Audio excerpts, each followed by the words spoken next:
Hello.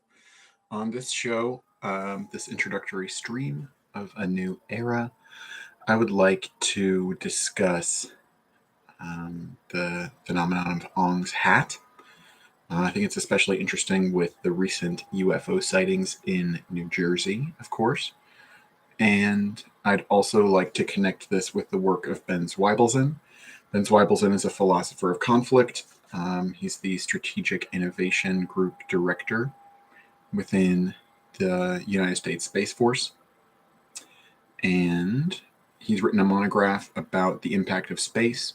So first I'm going to share and read together with you the Wikipedia page on Ong's hat.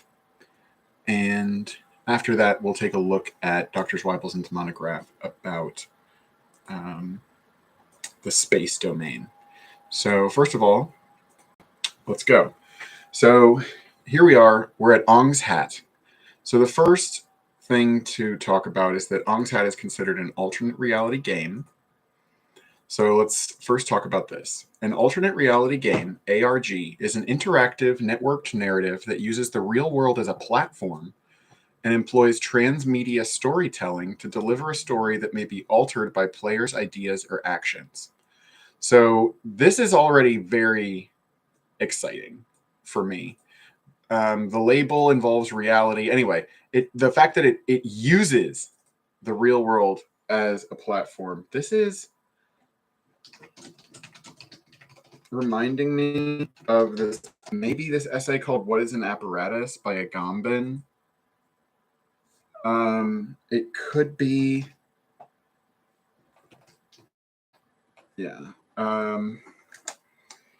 So basically there's a part where he goes into what it means to use something.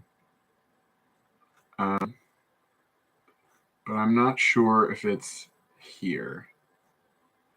Maybe it's also in what is a destituent power. This is not searchable.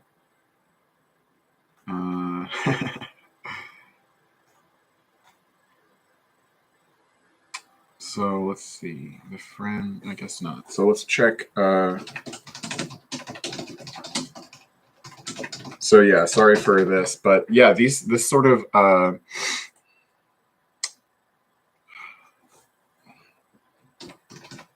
digression used.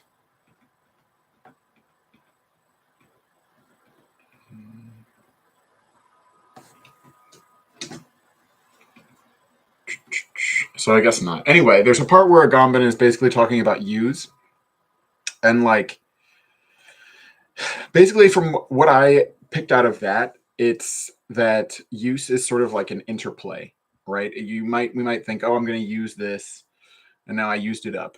But there's a sense in which we're being used. It reminds me of Baudrillard's comments at the end of A System of Objects, his first book, where he's talking about toward a theory of consumption. And I think he's basically saying it's us that's being consumed. So as much as we are using the real world as a platform, we're also using ourselves. And also, I mean, this reminds you of All the World's a Stage, right? So we're back to Shakespeare. But, this is very much what we're thinking about. And we're also thinking about Leela from Hinduism, which is basically and a paradigm where we're seeing that the world in general, you could say, is the alternate reality game, right, of God, right? Because if you're thinking about,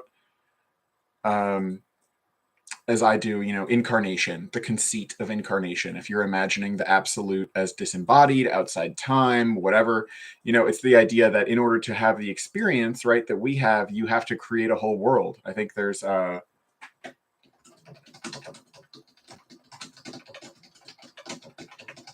something like this. To create an apple pie from scratch, first you must invent the universe. So this apple pie from scratch can stand in for any experience. In order to experience anything, there has to be a universe. So then this gets into embodied cognition, but there's more. It's not just embodied; it's also worlded. Like embodied implies that you're in a world, that you're in I'm self-conscious about that because the word world becomes problematized in Afro-pessimism. I'm very sympathetic to that. But, you have to, yeah, to be in a body, you need to be in a, that needs to be in space. This is where Immanuel Kant was talking about how space and time are prerequisites. And so maybe they are, right, for this sort of embodied thing. That's not necessarily to say that they're necessary for everything. So when we say we're using the real world as a platform, again, like the real world could include space and time. So for the purposes, right, of this video, right, I mean, this video is the conceit of it anyway. It's going on in time, right? In order for it to make any sense, there's space, right? I'm here, the camera's there, the computer, and you're somewhere else, right? But so anyway, an alternate reality game. So the form is defined by intense player involvement with a story that takes place in real time and evolves according to players' responses. It is shaped by characters that are actively controlled by the game's designers as opposed to being controlled by an AI, as in a computer or console video game. Players interact directly with characters in the game, solve plot-based challenges and puzzles, and collaborate as a community to analyze the story and coordinate real-life and online activities. ARGs generally utilize multimedia, such as telephones and mail, but rely on the internet as the central binding medium. So you can also talk about, is it guerrilla advertising? Because there's also, I wonder what it would be called. There's this, I'm thinking of cicada, it's like 30, something like this, 3301. Right? So I wonder if there's a, so people say it's an alternate reality game, right? Because, anyway, although this is funny, it says the people are skeptical because nobody has tried to monetize it. But the question is, what's the point of a game? Is the point of a game to make money? That's actually a very key aspect of the larger game that we're trapped in right now, because it's like we live in this world that's defined by money. But if you think about Ong's Hat, you think about, again, I'm thinking about the New Jersey UFO sightings, right? If you think about this, let's see, like Iranian vessel, drone, or UFO, right? Right? And then let's go see exactly where Ong's Hat, New Jersey is, because I don't even know.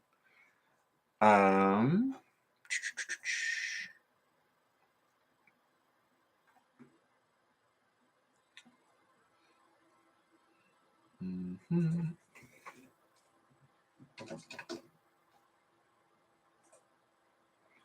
So yeah, I guess Ong's Hat is like not even a real place. There's just Ong.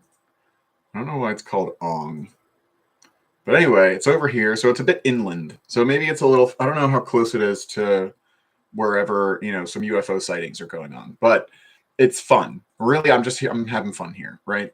So anyway, an alternate reality game. I've sort of explained a little bit.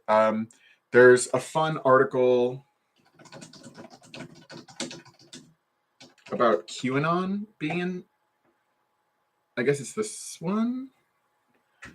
Yeah. So I guess it's anyway.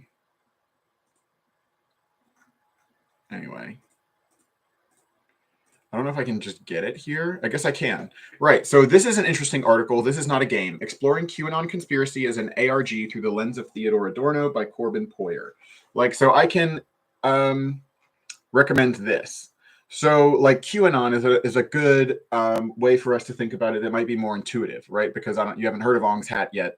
But if you think about the way people get carried away with QAnon, it's a mix between sort of storytelling, campfire, ghost story, but it's conspiracy theory, right? It's about the real world. And so crucially, right, the reason why we tell these speculative stories about the real world is that we don't know what's going on, right?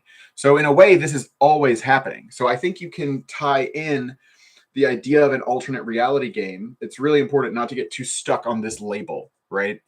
So an ARG, it's very similar to religion. It's very similar to any sort of ideological overlay you could sort of think about, where it's like, this is now how you're setting up to interpret reality. And so you can think about, obviously, somebody who's in QAnon or who subscribes to that.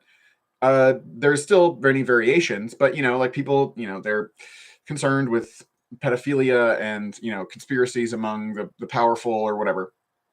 But you can do this all kinds of ways. With Christianity, all of a sudden you're seeing Satan everywhere. Of course, that loops into QAnon. But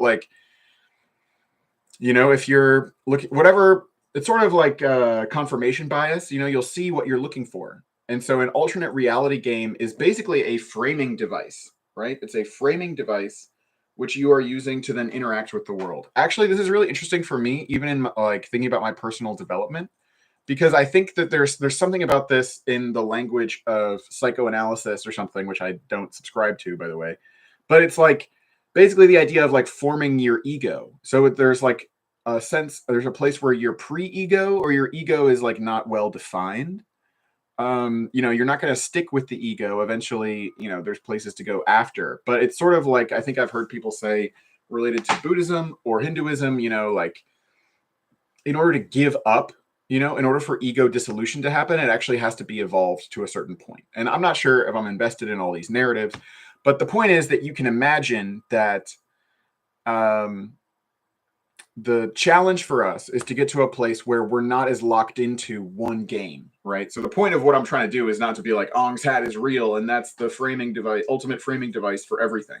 It's just I want to start talking about Ong's hat because it gets into very interesting subject matter, and but absolutely the thing is to move on, right? To iterate, right? As Baudrillard wrote in The Conspiracy of Art, in is it Toward the Vanishing Point of Illusion or something? At the where he's talking about Andy Warhol and saying that Andy Warhol in the 60s, he calls it a coup for simulation. Andy Warhol did a very good thing, like for Baudrillard, a very artistically powerful, innovative, a good symbolic exchange, a nice response to the challenge of the moment. And so Baudrillard really appreciated, the way that Andy Warhol seemed to take himself out of the art, sort of make it into like this copying thing and copying these, well-known images. And Baudrillard's really into that. I think he would probably rank Warhol as one of the greatest artists. I mean, whatever. I don't know if he'd care about something like that, but he's pretty enamored of Andy Warhol, I'd say. But so his point is, by the time the 80s came around, Andy Warhol was kind of doing the same stuff. And so Baudrillard's like, this is old now. And, you could say it's new because it is old in a way, but like Baudrillard's not impressed by that. So it's not, I'm not here resting, just taking that for granted. I don't have any opinion on Andy Warhol. But the point is just like, you want to get to a place where you're doing new work, right? It's not just about finding a narrative and then playing a role that somebody else already thought out. It's that we are all becoming epic poets in our own right. I'd say we're all becoming lawgivers, in the sense of Percy Shelley writing that poets are the unacknowledged legislators of the world. It's like we are all already such unacknowledged legislators. Like for me, that's building off of an idea that we retain sovereignty. We have sovereignty, in a Bataillean sense. We submit right to the law, but that is our choice, and that is always something that we can, we can just decide not to care, right? We can forfeit whatever stakes, right? Even if we set up expectations, we can dash those expectations. There's no problem with that. It's of course very scary. That opens up distrust dynamics. That's what I would sort of refer to as the messiness, right? That's the reason why it's so difficult to engage with each other, right? Because we have so much, we don't even really understand ourselves. And so we are risks to ourselves, we're risks to each other, and all of this needs to continually be processed. I think about this in the dynamic of course, we avoid risks when, we're trying to save ourselves, in the sense of like sacred, or you could even think of saving yourself for marriage. But right at a certain point, there's sacrificial transparency. At a certain point, not necessarily, but like in this imagination, right, you stop, right? You get married and you give yourself to somebody else. But so the whole point of saving yourself is that the gesture of giving yourself will mean something. And so the point of what I'm trying to say has nothing to do with sexual intercourse. It's really just about, our engagement with the world, and like we are not taking risks until we get to a place where, this is what we're saving ourselves for. It's sort of like a soldier or something like that, or a firefighter, just to choose a non-combat example. A firefighter, could eat well, right? And then exercise and not drive too fast and not smoke and do all these things that are designed in a way to care for the health, right? But at a certain point, a firefighter in fighting a dangerous fire, like you might get to a point where it's like, yeah, I'm going to risk my life to go save the child that's on the second floor or something. And that's where it's like, that's not a contradiction between wearing your seatbelt and, all these things from before that were careful. You're being careful in those times and you're taking the risk when you go to save the child. They go together. So that's, as I've discussed my protocols before, they're not up anymore, but except on archive. But that's the tension and the completion of each other when it comes to Dark Forest protocol and sacrificial transparency protocol. Dark Forest basically corresponding to the Dark Forest. Is it the Dark Forest hypothesis? The Dark Forest hypothesis, which is basically about how you don't want to reveal yourself because that enables other people to target you, basically. So that's hiding your power level. That's taqiyya, from Islam. And of course, I don't just mean like taqiyya with respect to, Islam. What I mean is, you're not, I really misspelled that, but I still got there, right? It's maintaining secrecy or mystifying one's beliefs, right? So in the larger sense. So you're not always being open. But in a way, as I said, you're saving yourself. You need to keep in mind that at a certain point, you're going to put your cards on the table, right? Because at a certain point, it's not possible to dissemble. It's not possible to maintain plausible deniability. It's like somebody asks you to take them to the store, right? And you're kind of like, yeah, that's not a great example. It's basically just like, as the time comes, it's like, are we going to the store or not?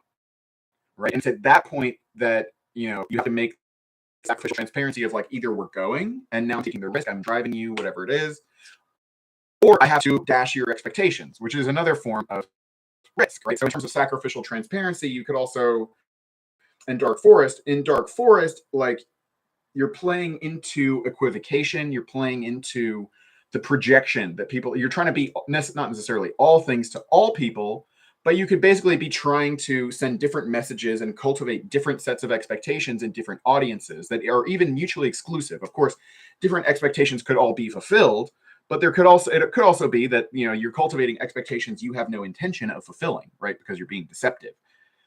But so what I'm saying is there comes a point where, you either have to fulfill the expectations or dash them. And that is, the time for sacrificial transparency. But anyway, that's all to go into, again, this idea of alternate reality game. Again, we're broadening this out. We're looking at, alternate reality game almost as the same as Weltanschauung. This is, or worldview, right? So the point is, this is a sort of filter, right? The world is coming at you and you're processing it through this. It's a set of heuristics. It's whatever. But so alternate reality game goes a little bit further. This is like, it's active. It's not just passive, what you happen to absorb. It's like you're getting involved. Although, again, the whole nature of enculturation is that like a culture or like, people have been talking basically since before you were born. And so you learn to talk by people who are not just saying words, right? They're in their own alternate reality game, right? Where it's like, you have a job, you have a boss, you have a political system, right? You have enemies, foreign enemies of your country, whatever, right? Like everybody has these sorts of coordinates, right? You come from a specific place, right? There are certain natural features, right? There are particular people that are there. And so like our experience of the world is very much, we have very rich lore attached to all of it. And I insist, basically, you can see all of this as alternate through this lens of alternate reality game. So when we start talking about Ong's hat, the point is that, the story that's going to go along with Ong's hat, it involves, this secret town in New Jersey, and we'll get to it in just a second. But like, what was the point that I was just trying to say? Basically, like something like Ong's hat or QAnon, the point is to see that these are not special features. These are not the weird things and you're being normal, right? These are variations. And it's to show that we are all developing our headcanons. And as, the situation becomes more inexplicable, with these things like UFOs, so many things are happening that we just don't understand. Like what happened in Syria, So at that point, you can see how basically everybody's narrativization is becoming more idiosyncratic.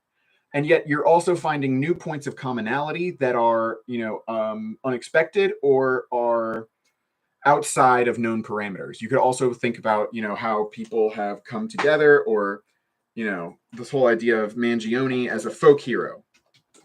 So, like, people talk about, like, people from all over the political spectrum, right? So, like, maybe admire this person. Of course, a lot of other people, like, also from among different points or whatever, denounce this person. But what I'm trying to say is this is an example of a new commonality, right? This is a new sort of cultural event that's not just that everybody's becoming more and more idiosyncratic. In a way, that is the case. That's what full spectrum involution means, because you basically realize that the coordinates, because you basically assume that you share a worldview with other people. That is the starting point. That is the conceit. And that is the charm, right? That's the charm of an alternate reality game. That it's like, here we are, we get to collaborate. Oh, we're going to, we're looking into Comet Pizza or whatever it is. We're doing the thing, right? We have a puzzle. We have a sense of purpose, right? Which is actually a very difficult thing to, especially a common sense of purpose. A common sense of purpose is actually very difficult to achieve, and especially when it comes to what should we say, goals worth pursuing, right? Or as we might put it in, as Baudrillard says, copying Wilden, of a high enough logical type. So, like, when I talk about enchodification, the whole point of enchodification is to build up this sense, right? You're not actually succeeding. It's very important. You're not actually succeeding in duplicating worldviews. It's what Baudrillard calls mental cloning, right? My supposition, contra Baudrillard, would be that this mental cloning does not take place, right? People actually do not internalize the same values. It's just that the mediation between what's going on in our brain or whatever, or our soul, whatever you want to say, and how we behave makes it to where, behavior can perhaps be standardized, or it's not actually standardized in the sense of like we can rely on its standardization, but people are basically able to front, right? It's basically, this is the creation of social masks, and people become very good at interacting as their social mask. Maybe they even confuse themselves with their social mask. That's again, everything, which is to say, it reminds me of Zizek talking about, what would it mean to be beyond ideology? You want to see the world as it is, right? I don't want to have a worldview, right? I don't want to have a cognitive filter. I don't want to have a cognitive mapping. That's what another thing Baudrillard would say. So, or sorry, Zizek would say, or I think copying Frederick Jameson. But like, this is a cognitive map, alternate reality game. I'm basically saying these are basically the same thing. Alternate reality game describes certain features, things like Ong's hat, things like similar to this viral marketing or QAnon type thing. But what I'm basically telling you is that, like, everything's like that. Everything is religious in this sense. Everything is, I don't know if you'd say they're metaphysical. Everything is mythical, right? Everything is poetry, right? This is connected to Percy Shelley saying that there's not a distinction between poetry and prose. So again, we're going to go back to Ong's hat. You could talk about this as alternate history, right? But the thing is, even like history as we know it is part of this kind of thing. Like if you think about how history's taught, right? There is regular history, but you can still selectively teach it in order to give a certain impression, right? And so anyway, we're going to get now to Ong's hat. I think when you're talking about the purpose of creating something like this, people got sucked into it. That's part of what makes it an alternate reality game. We'll probably get to that. But I think that the sense of intention that goes into something like this is not to, get people sucked into this. Again, like Ong's hat is true or something. But at the same time, right, it's a way of revealing. It's like, as Percy Shelley again says in The Defense of Poetry, he says that poetry serves to, this is a paraphrase, but, serves to make the familiar be as if it were not familiar. So a very crucial aspect of what's happening to us right now is that we are learning basically that things are more mysterious than we thought, and we're learning to appreciate that and engage with it in less and less mediated forms. So that's what I mean by saying, like, you can understand something intellectually, but then internalizing it emotionally is different. That's what I mean by saying, like, the sense of mediation in a way is going down, because you're getting to a place where it's not about words. Whatever it is that it's going on, you're feeling it, right? You're feeling it in your breath and your body, and it's animating you. But what exactly that is, right? I mean, again, going back to mysticism, whatever, the ultimate life force, what's actually going on can't be expressed in words, right? And so it can't be theorized. And again, going back to Leela, the whole idea is that it's nice to get caught in these games and thinking that there's stakes, right? There's something to win and something to lose. I'm going to paraphrase Ramona from Bob Dylan, right? You say very well that you're better than no one and no one's better than you. You know very well. If you really believe that, then you know you have nothing to win and nothing to lose, right? So from God's perspective, right, there's nothing to win, nothing to lose. There's also the whole idea that this is, as the divine is perfect, it can have no want fulfilled. So the thing is, there is no such thing as goal-oriented activity, right? So the whole idea of a goal relies on things like time and space and embodiment and, history and lore and, all the sorts of things that make goals make sense to us, right? Like if it's like my goal is to get laid or my goal is to make money, right? I have to understand, right? It's sort of like if somebody tells you, well, my goal is to snarble flarble the blarble blarble, and it's like, well, I don't know what that means. Or like if somebody says, like I want to make my dreams green. I'm thinking of the basically the Noam Chomsky sentence.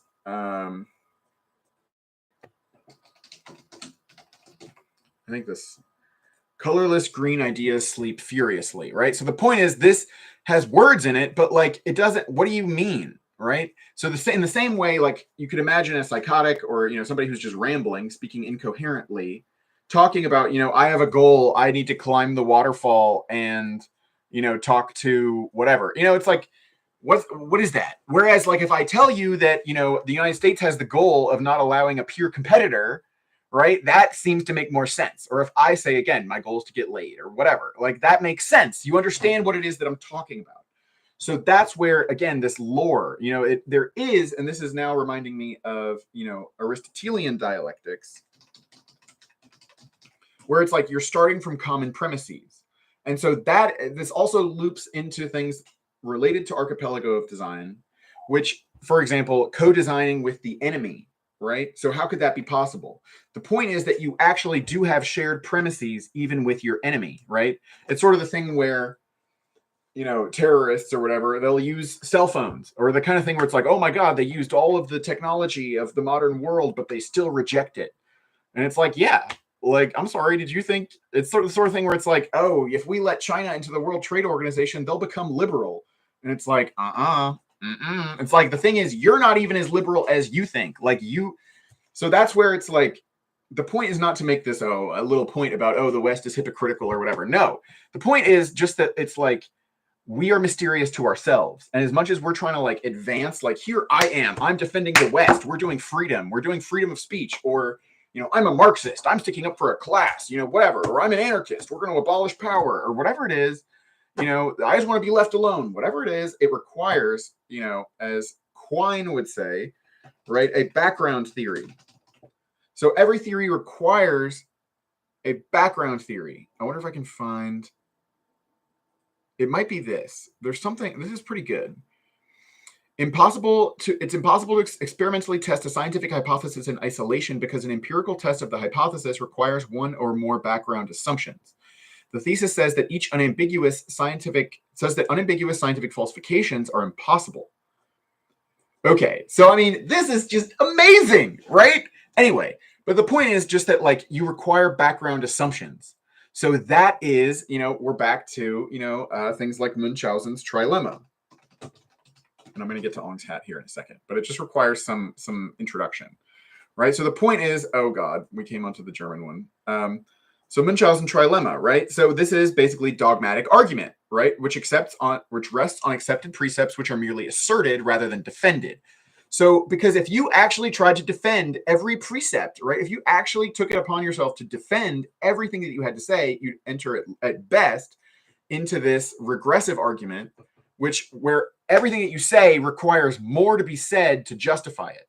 And there's never anything that you can say that just stands on its own, which is self-evident, right? We declare these truths to be self-evident. And so, like, yeah. So most of the time we don't take discourse seriously. So this is where it's funny because, you hear about, the Baudrillard, or not Baudrillard, Sartre on the anti-Semite, right? People talk about this all the time. It's basically, that anti-Semites, they don't believe in language, you guys. They're in bad faith. And the point is, like, but what is the philosophy of language that goes into this and the sense of chagrin? It's like they treat language like it's not representative. It's like language isn't representative. I'm sorry. Like, the safety against something like fascism or anti-Semitism, it can't be based in, rationalism and, clear definitions and so on, because that doesn't obtain. It's not actually true. So the problem is, like, at this point, people would be motivated, right, to, protect ourselves from anti-Semitism or Nazism or whatever, basically by engaging in shuttification, right, by shutting down inquiry. And so the idea is that inquiry is just so dangerous because, again, if you keep asking why, right, it's a point where, you only have so many layers of talking points.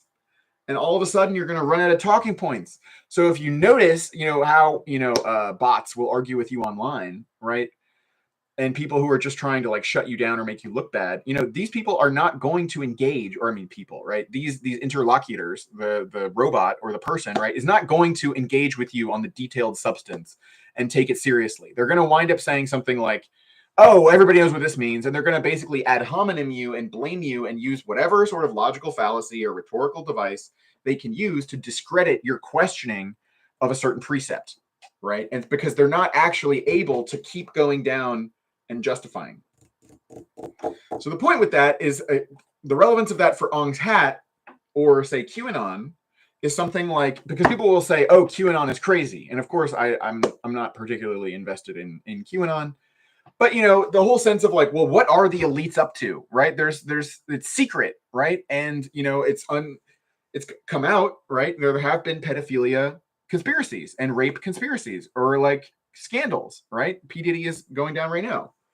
And so it's like, there's obviously smoke, right? But what is the story behind it? We don't know. And so I think it's a crucial element where it's like, there's something which is very obvious. So there is something that appears, right? There's an appearance.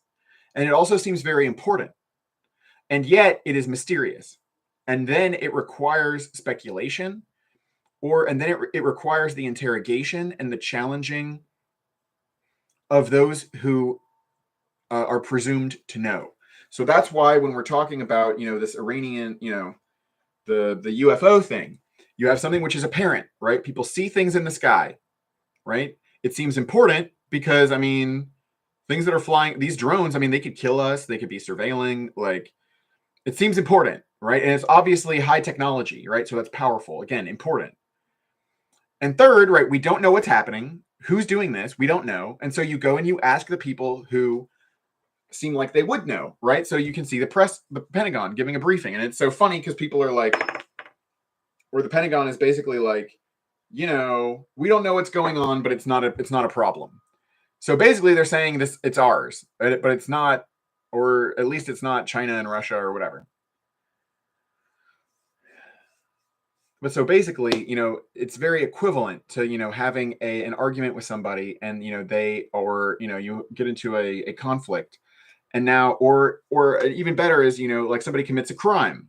I mean, Mangione is pretty obvious in terms of what the motive is, but I'm thinking of, when the motive is a mystery, right? So that's why so often, I'm sure they're still going over with Mangione, they're trying to get more and more detail.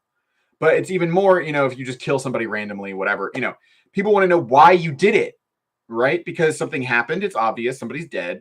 It's important, again, somebody's dead. And now it's mysterious. Why did this happen? And so you go to ask the people who, seem like they would know. In this case, the killer. Or, in an argument, it's like, why are you acting like this? What's going on with you? And the person is not revealing, right? The person is playing Dark Forest Protocol, not sacrificial transparency in this case, right? So again, you can see how even the narrativization of a relationship plays into this alternate reality game framework. To a certain extent, people need to believe they're on the same page, right? What are we, right? But like in reality, you're not, right? And so that's the sort of thing, the little moment in the marriage, right, where you realize like somebody says something you didn't expect them to say, and all of a sudden you're like, oh, you're not who I thought you were, and like you've obviously just been acting, right? And anyway, that's the general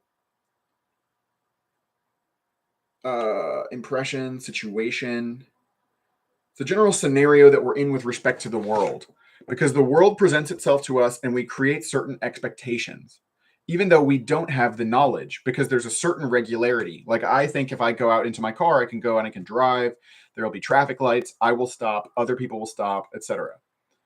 Or, where was I going with that?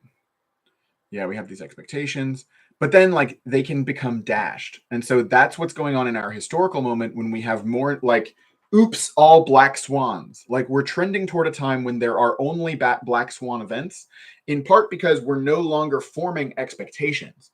We're basically, in my opinion, being instructed.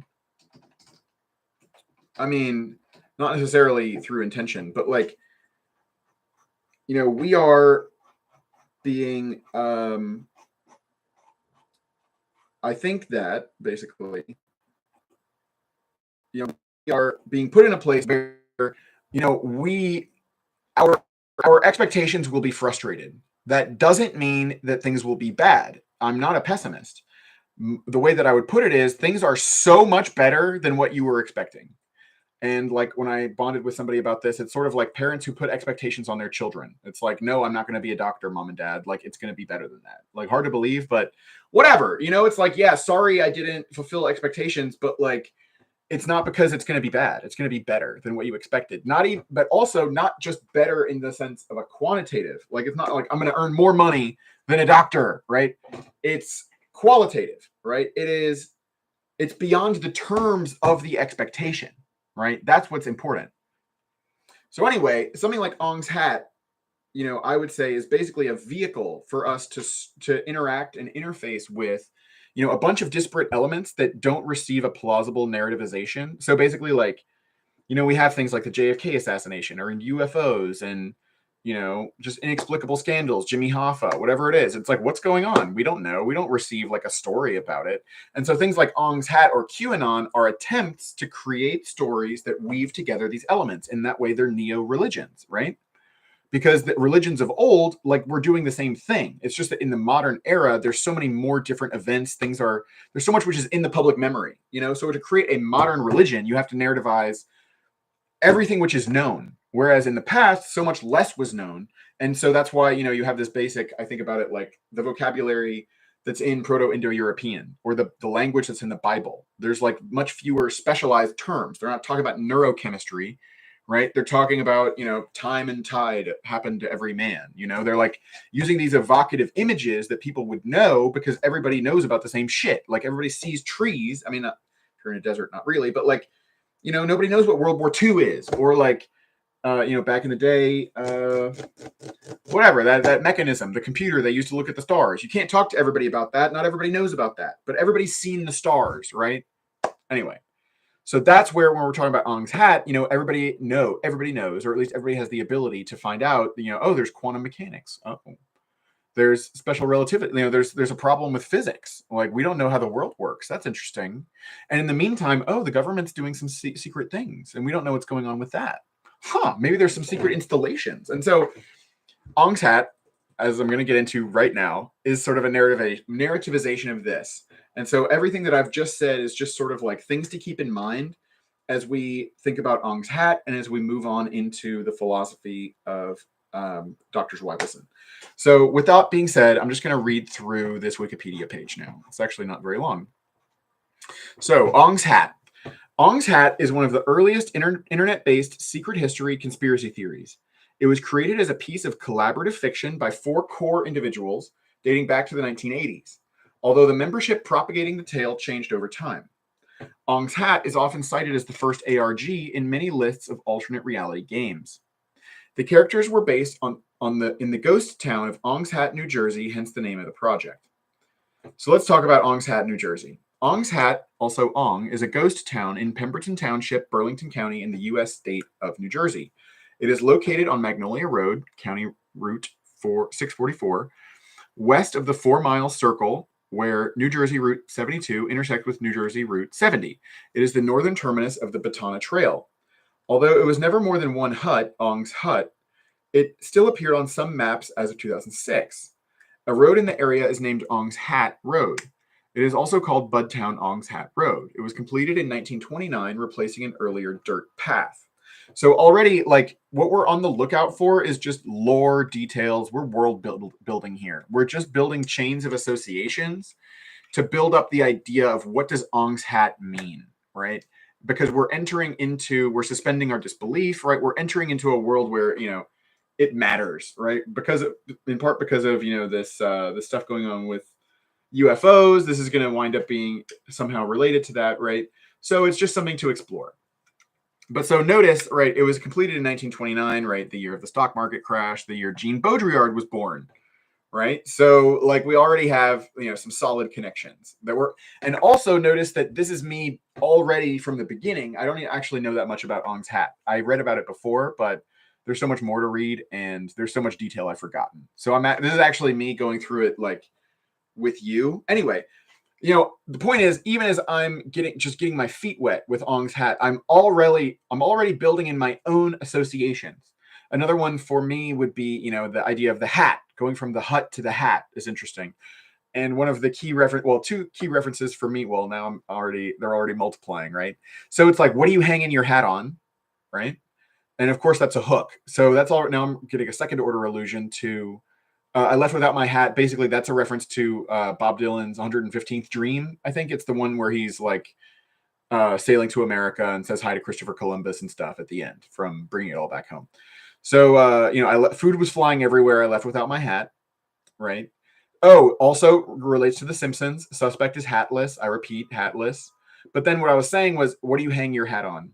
So what do you hang your hat on is, again, similar to this worldview in the sense of if you hang your hat on, I'm a good plumber, right? Again, you require background theories, right?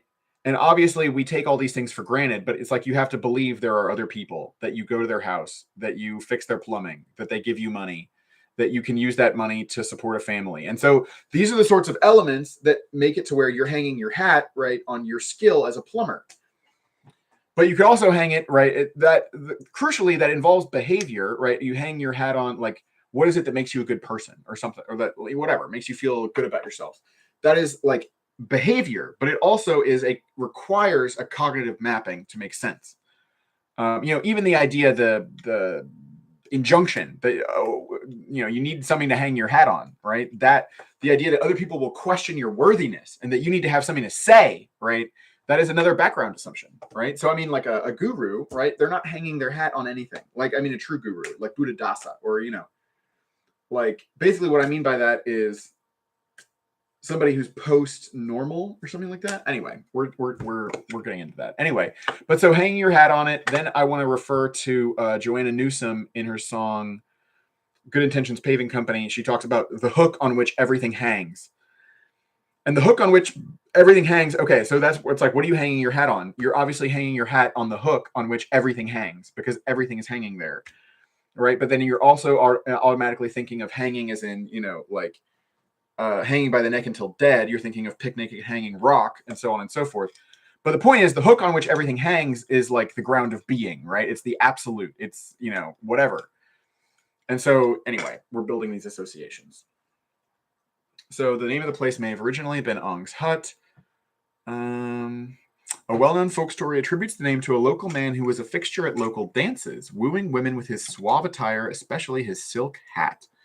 The surname Ong was common among early Pine Barrens settlers, and one of the earliest settlers was named Jacob Ong. One story of the origin of the name is that at one such dance, a jealous lover stomped on his hat, ruining it, and in frustration, Ong tossed it in the air where it caught on a high branch of a pine tree. The hat remained there for many years, serving as a landmark which identified the small village. At least 4 other versions of this legend circulate. One version simply ends with his hat being stomped on, while the most widely circulated one ends with him throwing it in the tree. The other 2 hold that Ong was a tavern keeper who either painted a silk hat on his sign or threw his hat into a tree after getting angry with a woman. So this is already very interesting. We're entering into eroticism, right? It's the whole thing about the hat. The hat is sexy, right? But anyway, there's also more about the Pine Barrens. I think there's probably like New Jersey. The Jersey Devil. Interesting. Wow. That's so funny. Maybe that's going to come up with Ong's hat. Anyway, so history. The name of the area predates the Revolutionary War. That is, wow, that's a lot. So now we're talking about Ong's hat goes back so far. We're getting into colonial times because, it's going to wind up being about scientists and high tech and the American government and whatever. But like Ong's hat, the place, like it's building into lore that goes back before all of this, right? Basically when things were a lot less settled, a lot more rough around the edges. We're thinking of things like Croatoan, Anyway, Ong's Hat was a real village. Ong's Hat was a lively town and served as a social center for the surrounding area. It was known for the availability of alcohol. One of the first arrests of a bootlegger occurred there. Prize fighting was also popular. 1936, there's nothing there anymore. Claims reports of an actual town are a misnomer. His ancestors lived in Little Egg Harbor in the early 17th century and transported their grain to Burlington. They built a hut midway through the route where they could rest overnight. According to the letter, the name Ong's Hut was added to maps and gradually corrupted to Ong's Hat. That's pretty interesting. Says in reporting on Ong's Hat, he fell for elaborate traps and that the story he had repeated earlier was a fairy tale. He then subscribes to the explanation that the name is a corruption of Ong's Hut, a stopover point. Okay, so yeah. So, I mean, there's this whole thing with, eroticism, the guy and the women. Maybe that's not true. So now the urban legend. The town of Ong's Hat was the setting for a series of fictional conspiracy theory-themed stories from the 1980s onwards known as Ong's Hat, in which a group of scientists was able to travel to a parallel dimension from a site in the township. The story originated in Joseph Matheny's book, The Incunabula Papers, Ong's Hat and Other Gateways to New Dimensions. In this book, written in the first person, he tells the story of an investigative journalist trying to uncover the truth about the mysterious town, detailing everything that is happening there. Matheny intended the book to be entertaining and viewed as a work of fiction, but many regarded the stories as factual evidence of a scientific conspiracy, with Matheny's denials being a result of government persecution. So that's something that comes up. It was like this takes on a life of its own. Transmedia artist who has created works using alternate reality, gaming, and transmedia storytelling. He holds patents for prediction, recommendation, and behavioral analysis and algorithms and software design. Probably best known for the avant-garde works on Hat. Okay, so he actually helped make it. So now let's go back over here. The threads of the story can be traced back as far as the 1980s on bulletin board systems and via mail art networks, early zines, and fax lore. The aim was to create a fictional storyline and embed it in various media cultures to establish backstory. It may have started as an in-joke or the first alternate reality game, ARG, a work of transmedia storytelling, or as a mimetic experimental unit, to see how far the meme could spread, or to a combination of all of the above. The story eventually used print, radio, television, and digital media, CD-ROM, DVD, internet, BBS, in its dissemination. The initial ground rules. Oh, another thing to bring in here is that obviously, like the Matrix,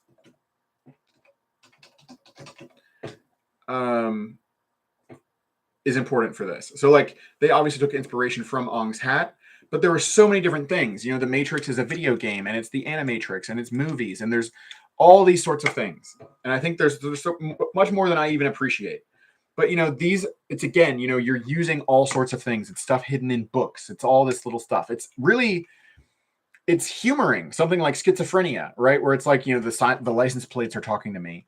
It's the kind of thing where you would do that, right? Like, it's like, you can imagine a conceit, almost like a murder mystery party, where it's like, yeah, there's going to be details that are hidden.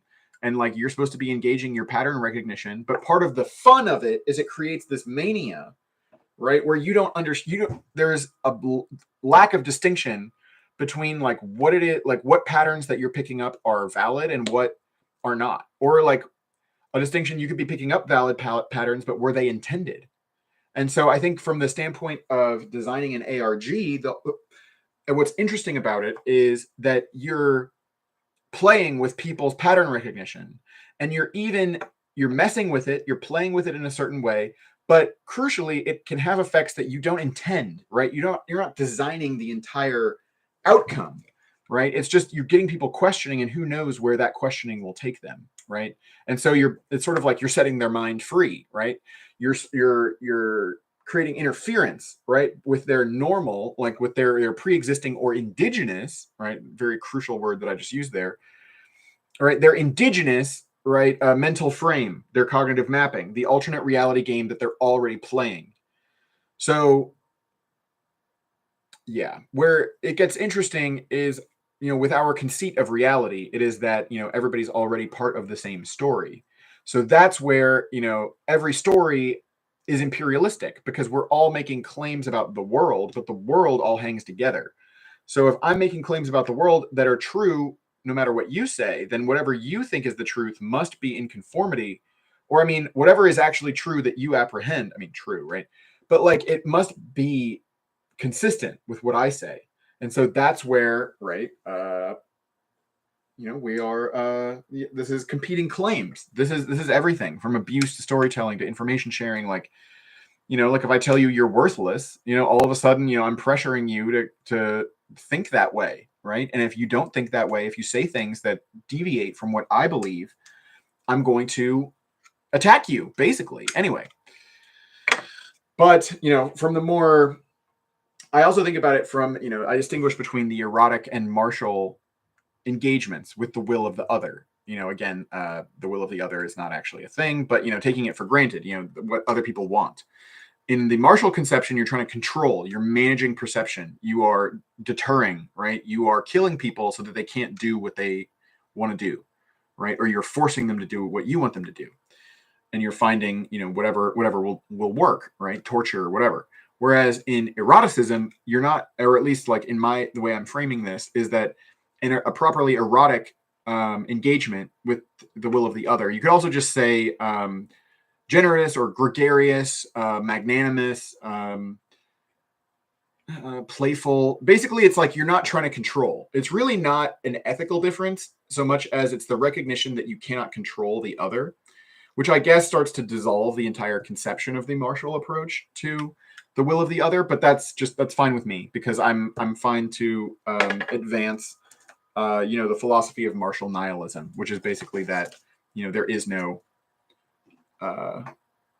war. And at that point, we can even pursue conflict nihilism, again, going back to Leela, saying that, any conflict is basically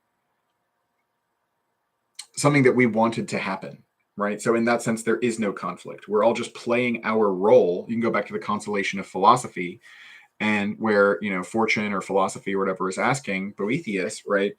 Do you think things happen to chance, or do you think that there is providence, basically? And he's like, there's providence. So like, if there's providence, or, I mean, you don't even have to think about it in terms of teleology, but you could also think about it in terms of occasionalism, or, holographic universe where time's not really real, things of that nature.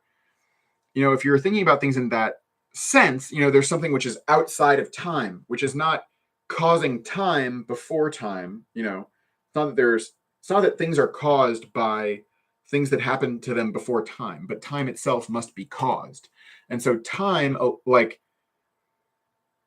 itself, along with all the conflicts that go with it, is part of, this act of generativity. And so basically, we're all on the same team here, except that, even unity itself breaks down. So there is no sameness. There is no same team. There is no definition. Anyway, this is all, you rapidly get into, the ineffable, and I encourage you just to contemplate this in whatever, ultra state of consciousness, and meditate about this, search your feelings and you will know it to be true type shit. Okay, the initial ground rules acknowledge the possibility that such an experiment could end up going down darker paths, and they specifically ruled out Ong's hat being used for cult-like activity. Even though it is a fiction, the tale may be based on earlier works. Joseph Matheny eventually concluded the project. Games TM magazine wrote that Ong's Hat was more of an experiment in transmedia storytelling than what we would now consider to be an ARG, but its DNA, the concept of telling a story across various platforms and new media, is evident in every alternate reality game that came after.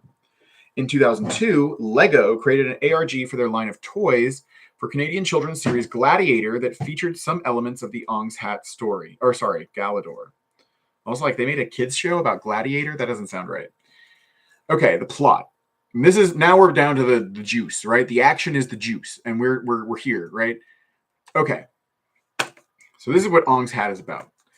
The Ong's Hat narrative is told in the form of conspiracy theories surrounding a group of renegade Princeton professors who had conducted quantum physics and chaos theory experiments to discover a new theory for dimensional travel using a device called the egg, quote unquote, and were camped out in a parallel world. Let's go right now to The Egg by Weir, which is, a very important story. Basically, you're going to live through everybody's life. And that's another way of talking about how conflict is an illusion, because it's like you're going to wind up being on the other side of the conflict too. And so there's a reason why you're going through it. And especially like you can iterate on this by being like, you're not different than the person you meet after you die either. And so, yeah, we go through infinite lifetimes and infinite multiverses. And what else would you expect, right? We're God. Anyway, also, though, important to note. Oh, nice. I actually talked with somebody on Reddit who was like, Andy Weir stole my idea. And that's this person. I don't know if they actually put their name. They're Chiote. Anyway. Yeah, here's a video of me opening an email where I included most of this essay. Okay. Anyway, but the point is the egg. Anyway, this is, again, me building my own, lore, or like tying in different illusions. The egg, also, there's got to be egg as the sacred symbol. I mean, there's Easter egg, cosmic egg. That would be it, right? The cosmic egg, world egg, or mundane egg is a mythological motif found in the cosmogonies of many cultures and civilizations, including in Proto-Indo-European mythology. Typically, there's an egg which, upon hatching, either gives rise to the universe itself or gives rise to a primordial being who in turn creates the universe. The egg is sometimes laid on the primordial waters of the earth. Typically, the upper half of the egg or its outer shell becomes the heaven, firmament, and the lower half or the inner yolk becomes the earth. The motif likely stems from simple elements of an egg, including its ability to offer nourishment and give rise to new life, as is reflected by the Latin proverb, all life comes from an egg. The term cosmic egg can be used in the study of cosmogony in the context of emergent universe scenarios. Okay, I have to at least look into this. An emergent universe scenario is the cosmological model that features the universe being in a low entropy dormant state before the Big Bang or the beginning of the cosmic inflation. Several such scenarios have been proposed. A popular version proposed by George Ellis and others involves the universe shaped like a three-dimensional sphere or other compact manifold until a rolling scalar field begins inflating it. These models are notable as potentially avoiding both a Big Bang singularity and a quantum gravity era. So yeah, whatever that means. But the point is, it's getting into science, right? So immediately I want to talk about, let's talk about the parameters, right? The background theories that go into this whole idea, right? That you have professors who are going rogue and that this could be important, right? So again, something's happening. It's important. You don't know what it is, so you go to ask. Now with this, there is no thing that's happening. Somebody started just writing about it. Again, that's the official story, right? It's similar to Shutter Island. I really like to read Shutter Island. The paranoid reading is true, right? And the lady in the cave existed and she was onto something, right? But similarly, we could totally, entertain, right, the notion that, Ong's Hat is real, whatever. But anyway, what about it makes it plausible at all, right? So the point is, we know that there are universities. We know Princeton is a really good university. So basically, these people are now doing physics. So what you're talking about is, because if you're thinking about, who are the most powerful people, who's going to do something that's going to affect the whole world? Maybe you're thinking about politicians, or maybe you're thinking about military people. But scientists are also a big one, because what is a scientist doing, right? It's not that they are just doing something. They're tapping into the structure of the universe, right? So it's like you're realizing we can split the atom, right? Or we can do whatever it is. And so it's not your will. You're fundamentally you're engaging. So it's interesting. It's like you're investigating the ground, right? So in terms of the figure ground, right?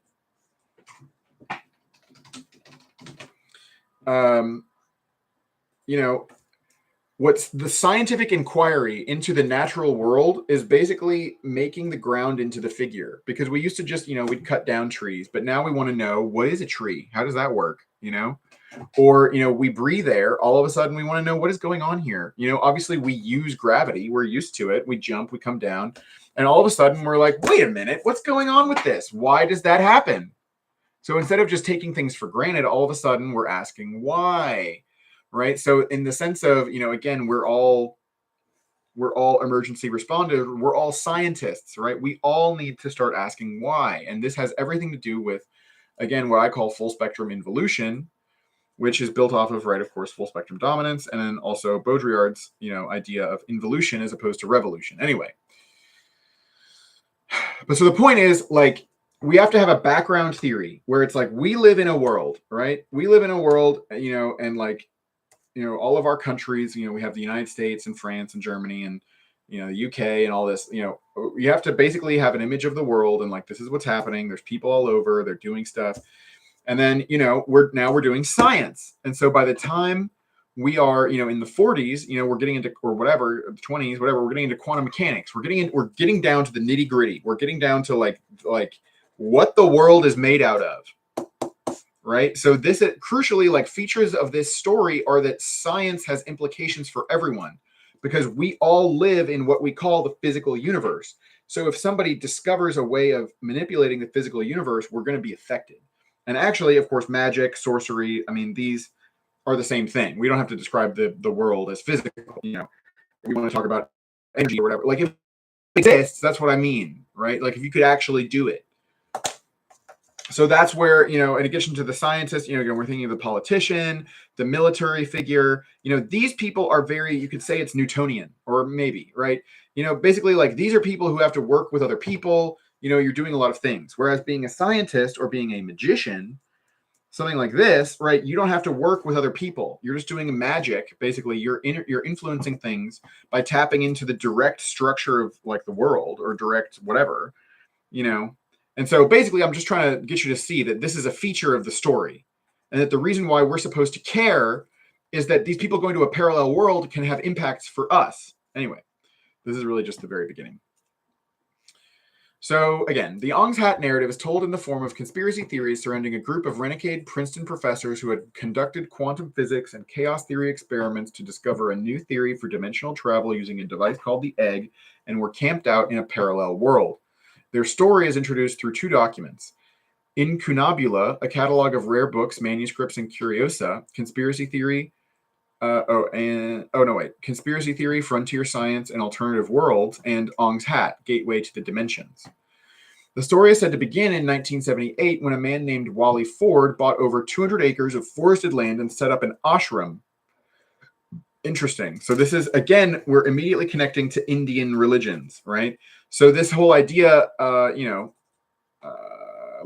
right? We're right over here, And so, like, we can already see Ong's Hat is playing into, I'm just saying, it's the trope. It's a mysterious thing. It's similar to quantum mechanics, right? And special relativity. These things, how do they go together? And then now we're thinking about the same thing in terms of, like, East meets West, right? And so, I don't know, the West is really more like Newton, right? But anyway, the point is just like, how do these things fit together? Like, why do some people talk about Ganesh and some people talk about Jesus, right? What's going on with that? That's a place where it's like we have these two conflicting stories. But again, they're both making a claim about the fundamental nature of reality, right? In terms of where the world came from. And so all of these cosmologies are implicated with each other, which is why so much of my interest lies in syncretism, right? Lies in creative reimaginings where, we can engage what's called trivialism, as opposed to nihilism, where we're affirming, everything as opposed to negating it, which also ties into, right, Nietzschean affirmation. So trivialism. There was something else I wanted to say. Oh, right. And Edgar Allan Poe's Highway of the Consistent, right, which he mentions in the book Eureka, a Prose Poem, which is basically the idea. We work with what's consistent. So the thing is, everything actually is consistent because it's already here, right? So if you say, Christianity and Islam are not consistent because they construct different expectations for what's going to happen at the end of time, for example. So it can't happen that at the end of time all of those expectations are fulfilled. But what I would say to you is that it's not inconsistent for people to have inconsistent expectations, right? That's perfectly consistent. And in fact, it would be completely ridiculous if it weren't. Of course, people are able to have different perspectives, right? And different expectations. At a certain point, it actually would be quite wonderful if something amazing happened to where each person with mutually exclusive expectations thought that their expectations were fulfilled, and they thought that other people's expectations were dashed.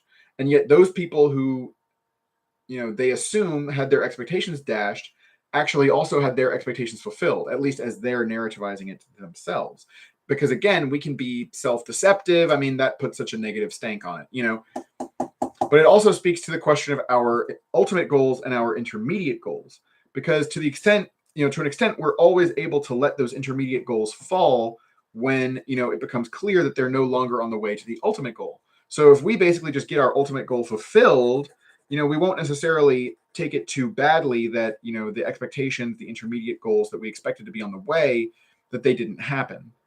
But again, like the topics that I'm discussing right now are extremely subtle and deep. It just like deep within our feeling, right? It's the kind of thing, you realize on your deathbed, or it's the kind of thing you realize when something very jarring happens, and you realize like the conceit, like it's sort of like, you thought you were just engaging in reality, doing what you wanted, right? But now you're realizing you were in an alternate reality game, basically, and now it's shifting.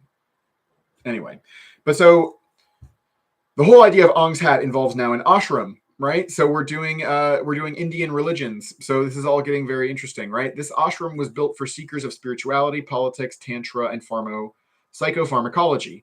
The ashram was a place for Princeton physicists, among other accredited scientists, to perform experiments involving interdimensional travel. It was rumored that they were trying to train the human mind to manipulate quantum physics and reality itself. Right? So here we are, right? East meets West. You have Princeton physicists, we're doing quantum mechanics, right?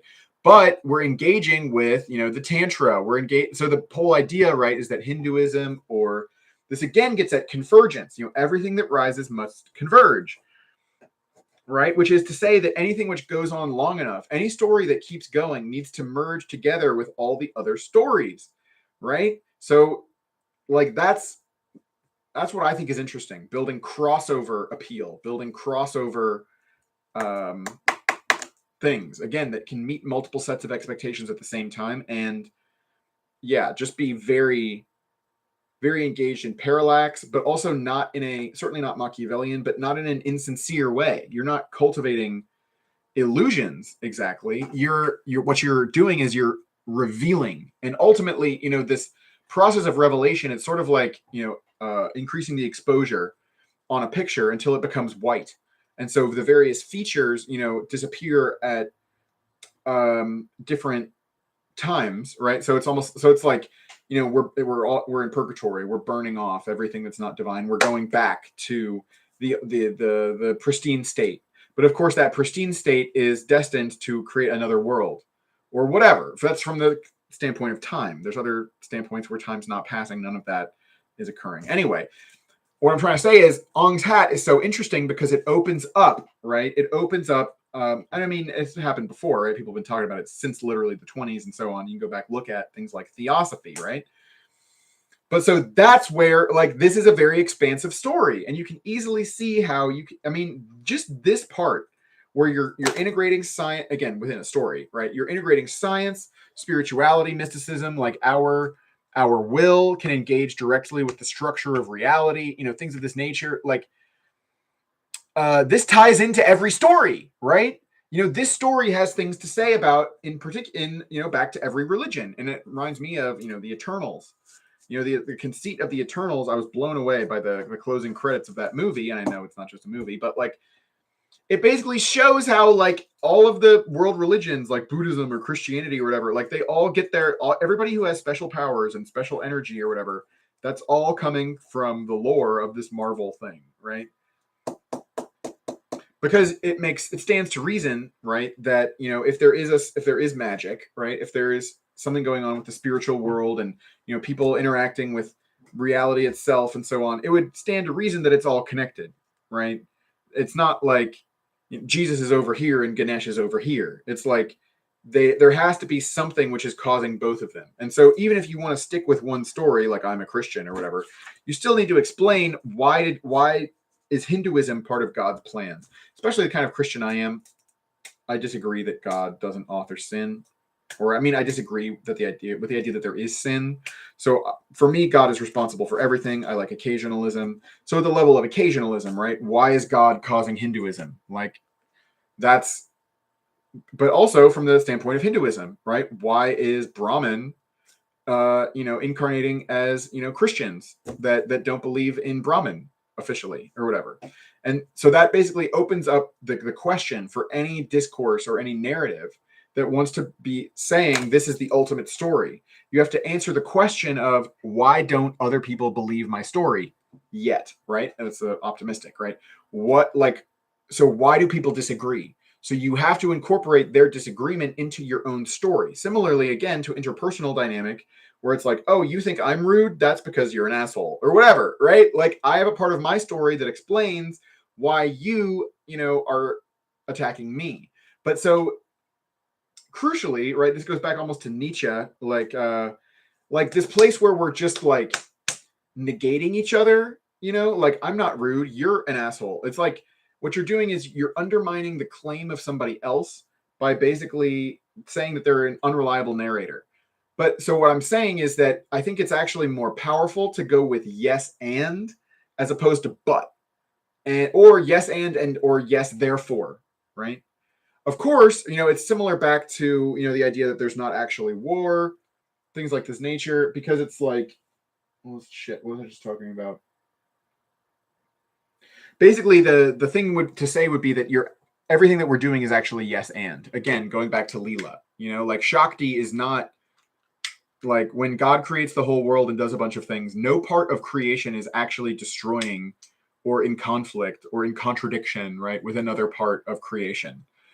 The thing is, right, that all of creation being or existence itself is analogous to virtual particles. Like it goes and it comes and goes, basically. So we can't hang our hat, you can't take it with you. Like no concept, no fixed idea, right, is going to be able to survive these sorts of processes. Anyway, all I'm saying is that Ong's hat is so interesting because it bridges between science, it bridges to spirituality. Of course, it's happening in America, New Jersey, which is really funny, but like it connects to colonial times, so like very old.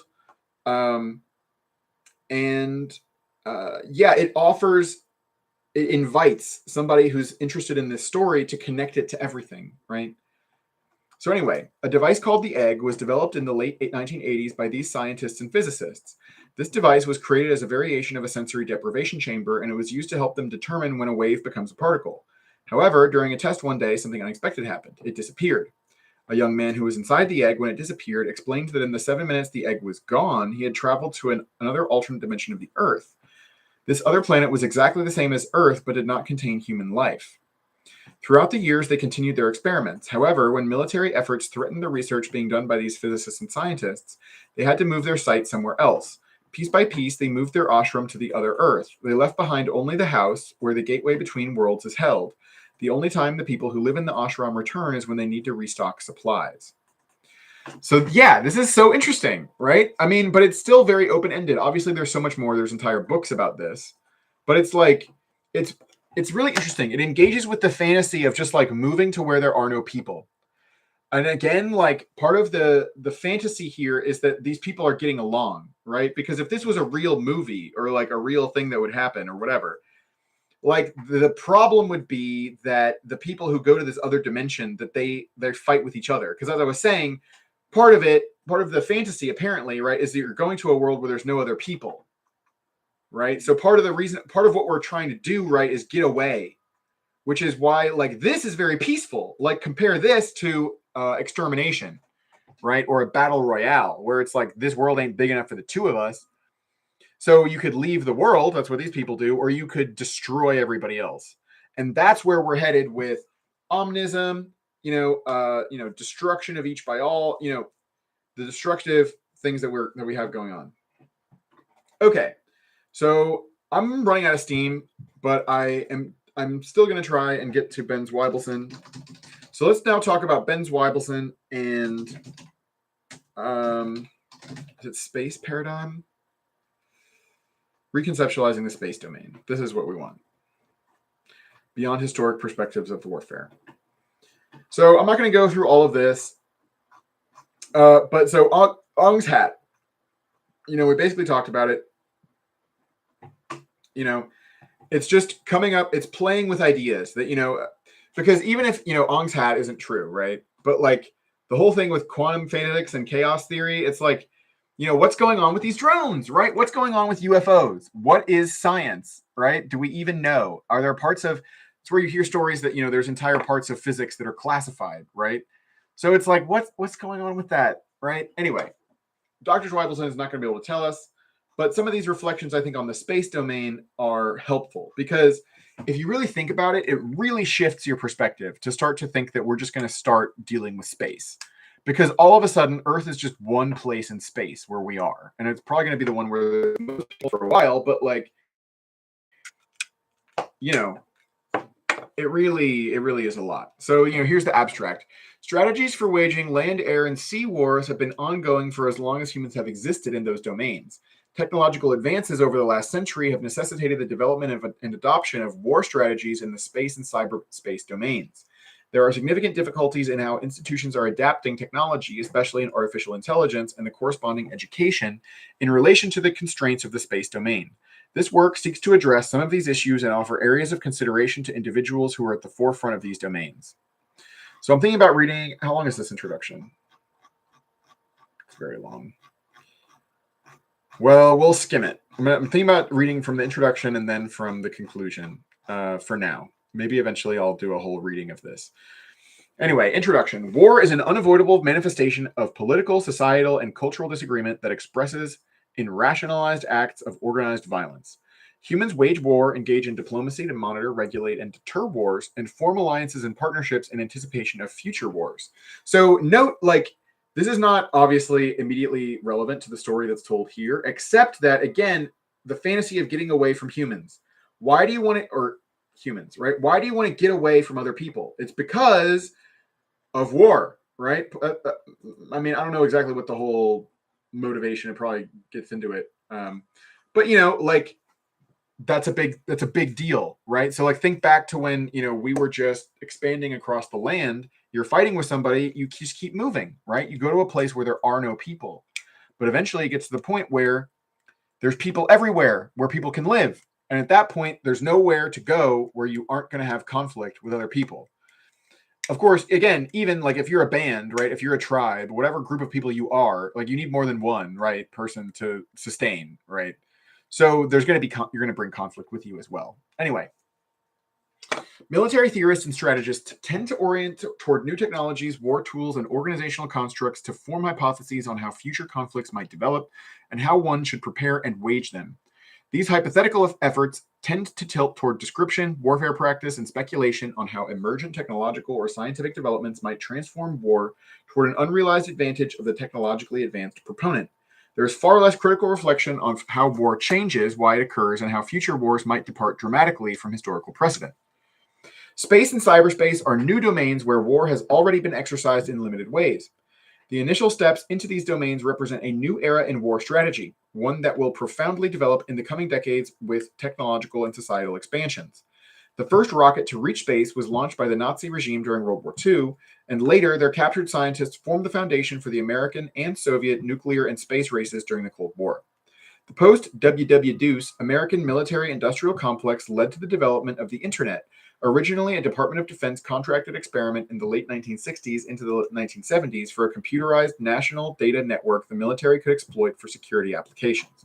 So note the timeline of the internet developing, 60s and 70s, goes together with, this timeline. The late 70s is when, the Ong's Hat story is said to be taking place. All I'm trying to say is, like, the overall thing is like a post-war weirding. My frame is that, World War I was the inauguration of, well, there's always been total war in the sense, or like conflict, the interplay between, different things, or the seeming interplay between different things constitutes everything, right? And so everything is bound up. But we had all these rationalist concepts, and we're trying to hold our peas apart from our carrots, when we create all these different disciplines and, different distinctions that we call reality. But then basically reality starts to go away, because it's like reality corresponds to Newtonianism. And,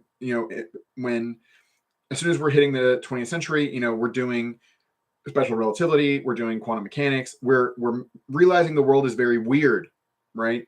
And this goes along with things like Titanic and World War I, where it's like, oh, we're going to be friends forever. We can conquer nature. And it's like, actually, no. We set ourselves up with the expectation. We create these, ships or something that are supposed to protect us from a hostile environment, but they can always break down. And then the hostile environment comes back and you're dying in the ocean, right? Just like a lot of people from thousands of years ago.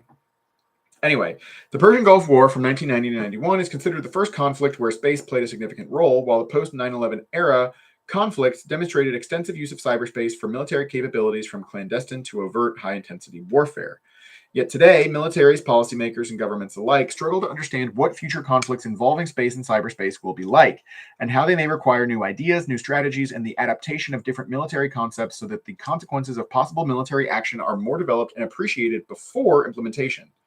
This paper highlights the gaps in current security thinking and military education concerning space warfare, the space domain, and how space defense entities contribute to defense efforts differently than currently conceptualized. It also reconceptualizes space warfare and the space domain as distinct from historical air, land, sea constructs, which require distinct and novel theory, methods, and language and models for future wars. Militaries, as bureaucratic institutions with profound self-interest and ritualized belief systems, tend to project terrestrial and historical constructs on space warfare. We want to make anything new understood using legacy and institutionally approved ways. So now, tying back into, Ong's Hat and the UFOs in New Jersey, right? If we think that they're aliens, right? It's like, the aliens are coming to colonize us, right?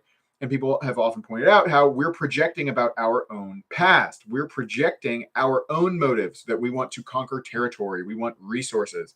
And we think that the aliens, whatever, would want that as well. Maybe it's true, but it's crucially an assumption, right? It's a background theory. But so precisely, and then that's also very fun, because it's like people will say things like, from secret sources who know what's going on with UFOs, they'll be like, we really can't tell you. It's so bad. Like, you don't even understand. Like, it's even worse than you could possibly imagine. And it's like, what could be worse than anybody would possibly imagine, And then obviously that could just be a cover story. But again, the point is, when we're starting to think about, what would the bad thing be?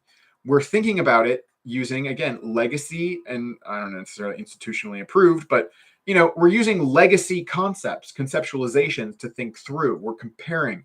The bad situation is like, we're Jews in World War II, right? We're like Black people in America. We're like Native American or like indigenous people being genocided. We're like women being burned as witches or being raped, or we're, boys or men, people being treated like we're crazy. There's all these sorts of, framing devices that we have to understand what good and bad outcomes can be. But so what's really interesting is, when it comes to, the Eldritch abomination, the whole point is it defies your conceptualization. And again, we can also think of the Black Swan event, right? It's very similar, where it's like, this is forcing you into a situation where, reality is disagreeing with it's like you're looking at something and you're saying to yourself, this can't be real, right? But it is, right? And that's basically the situation. Anyway, that I think also Ben Zweibelson is sort of alluding to. Ben Zweibelson can only talk in certain ways because, he's sitting in the military and everything. But like, that's where, again, similar to Ong's Hat, right? Of course, we're building up, we're not just taking what Ben Zweibelson says. This is fodder for us to create, to add onto and embellish, with our own lore, our own flair, right? And so the question of that, are we deviating from reality? The question like becomes very muddied, because it's like, okay, we can agree, there's terrestrial, there's conflict on Earth, but so much of what goes into that, right, is narratives and morale. And so these things are very squishy, and they are not, they're more in the realm, they're obviously more in the realm of art than science. Or even, anyway. But so the point is, what? Advancing fantastical things and so on can be very serious business, because what's going on is that we're engaging, similar to how you'd be engaging with the atomic structure or the quantum reality, right?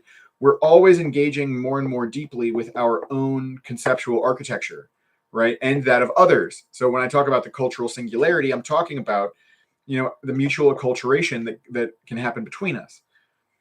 And so that, again, is very much not, it's not necessarily professional. It can be amateur. It can be informal. It can be improvised, right? It can be to the point we don't know what we're doing, right? It's even beyond art in that sense, in the sense of like, something is an art, like there's an art to it, right? You have to do it, but there's in a sense an art that we just perform spontaneously, but like it's beyond evaluation. It's not a question of like, are we good or bad? It's sort of like everything that we say is a speech, right? This is a speech. I'm improvising a speech for you right now.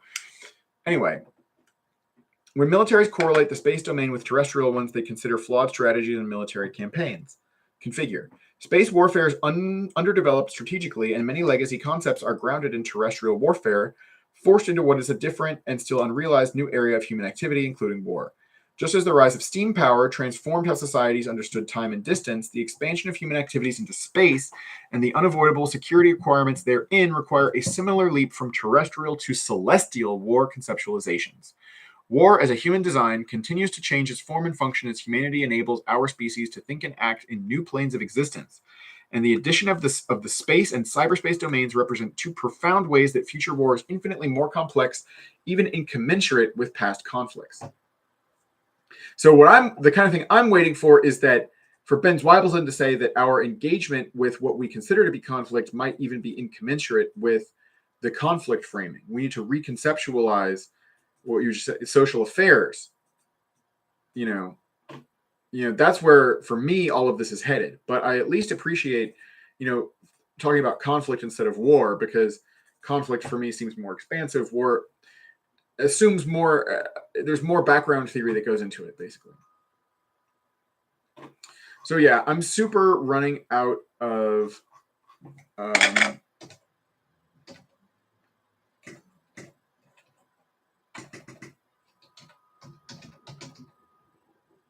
I'm just trying to see if there's any discussion of unidentified flying objects in this. There's probably not. I don't know why I searched Roswell. But so yeah, now I'm going to go down to the conclusion.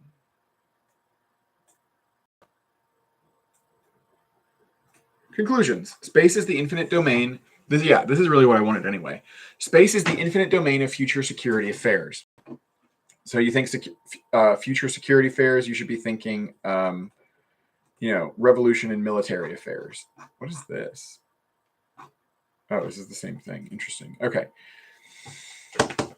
Revolution in military affairs, you should be thinking erotic affairs. Because again, back to Ong's hat and even the lore about the city, right? Remember the guy with the hat and trying to get the ladies, right? And so when we're thinking about affairs, and again, be thinking about the martial and the erotic approach to the will of the other. Because the thing is that this word affairs is actually more crucial than the word security. Security can be questioned. Look at Jean Baudrillard questioning survival and so on. We don't need to care about survival. We don't need to care about security, right? That's not, in a way, it's more necessary that we have affairs, right? You can engage in affairs without security, but you can't. There's no point to the concept of security without some affair, right? Some action, some engagement, right? Anyway, I'm just pointing out some polysemy in the word affairs that I consider to be profound. Anyway, So let's go. Technological innovation is profoundly important to security affairs and national interests, particularly to ways that humans might transform current systems and war parameters into unrealized, even unimagined ones, where potential advantage lies waiting. Exactly. So think about how much of our world only makes sense because of technologies from the past that have created it. Like we only have the United States of America because of things like shipping and musketry and all this. So now we're inventing billions of new technologies that are billion times more disruptive. And so yeah, like we're going to have to change the way we think about things quite profoundly. And that's again where we're invited to full spectrum involution. Another aspect of full spectrum again refers to things like revolution from above, below. My thing is it's coming out of the woodwork. Everything which every ground, the figures emerging from the ground. You can also be thinking of Baudrillard's allusion to Borges' fable about the mirror people, where it's like the mirror people are coming out. And so similarly, everything that we take for granted is imposing itself on our awareness as something that requires reconceptualization. But ultimately, like we will be frustrated in our attempts to conceptualize anything. And so, it's trans-conceptualization, it's deconceptualization. It is, it is the conquering or the subsumption of concepts into, just affairs, right? Vanity, vanity, all is vanity. All affairs, right? All affairs are vanity. The divine affairs, the substratum, right? In the Spinozian sense, right? The affairs of substance, right? Of the one substance, right? And the affairs, basically, you'd say, are the modes, right? Anyway. Or again, from the unembodied Brahman to the embodied, that is now you're a mode. I mean, but also you're not, right? Anyway, it's all very complicated and simple. Anyway, but also the point is technological innovation, and we're back to the UFOs, right? And we're back to all this sort of thing where it's like, what is going on, right? It's making us rethink everything. So again, history is replete with tales of victors defeating their opponents through the application of new devastating technologies such as mechanical crossbows able to pierce armor, the machine gun able to cut down rapid infantry charge, V-2 rockets raining down upon London civilians from over the horizon, or the detonation of atomic bombs over Japan. Historians even distinguish between ages and periods in how humans function as a society based on technology, with the Bronze Age, or the rise of steam power, or the Industrial Revolution. Right. So, like, we delineate entire periods of history, like Bronze Age, Iron Age. That's also very important for thinking about disruptive innovation and, technological necessity. If you think about how it would actually play out that a new alloy would arise or a new metal would become available, and all of a sudden it would be like some people get the new iPhone and some people don't, right? And the question of how those sorts of capacities can spread. Anyway, point again, like we call a whole historical period, right, the Bronze Age, and today we have multiple inventions or technologies that are superseding much more than bronze superseded over stone. And I guess you could debate about that, but like, it's happening very fast and the consequences are profound, right? And so like that's where it's like we live in a new age, right? Like or whatever, right? And again, this has actually been happening since the world wars. And so, Roswell's supposed to have happened in 1947, right? Right after World War II. And again, Foo Fighters, right? Were seen, not the band, right? The actual thing or whatever, like the things were seen in World War II, I believe, or maybe right after. But again, the point is like this was around the time people were developing rockets and planes and things. And so it's not a jump to say that, more things were discovered, but they were kept a secret. And maybe that secret aeronautics program has now developed to the point. Anyway, the secret space program and so on, breakaway civilization has a lot of people talk about that. But the point is we don't know what's going on, because it also gets to the level of like, what if there are aliens that have been here the whole time? It's like, that's the kind of thing we don't. But it's also at the place where the Pentagon has to be doing press briefings saying that they don't know what's going on, but it's not a threat. So that's already like very suspicious, because it's like, do you know what's going on or do you not? Right? And so anyway, these are the sorts of things that are coming to a head. And anyway, but I think that what Zweibelson is talking about has everything to do with the sorts of issues that are opened up and the symbolic implications, or the sort of more immediate, the intermediate stakes or implications that these sorts of things seem to have for us. Because of course the ultimate implication is that, as I said before, we're in purgatory, burning off, whatever. We're a picture where the exposure is being raised until it's pure divinity again, basically, until we cannot focus on anything except our perfection or whatever. And then we're past focus, right? We're past attention. And all of a sudden in this ultimate dissociation, it's like fucking Bill Wirtz, I think. No, something like that. It's like the history of the world or whatever. In the beginning, it's very same. And it's also the same as Leela, where it's like, oh, I want to do something. Of course, again, it's not that to achieve anything. It's also, again, similar to like virtual particles, where it's like even a void has something in it. And so nothing is impossible or something like that. Or nothing is everything kind of thing. As soon as you're nothing, as soon as we're the white picture is the black picture. I think Meister Eckhart had a statement about how God can make white black and black white, but white is still black and black is still black and white is still white. Anyway, historians even yet technological advancement alone does not guarantee victory in battle to the wielder of new power.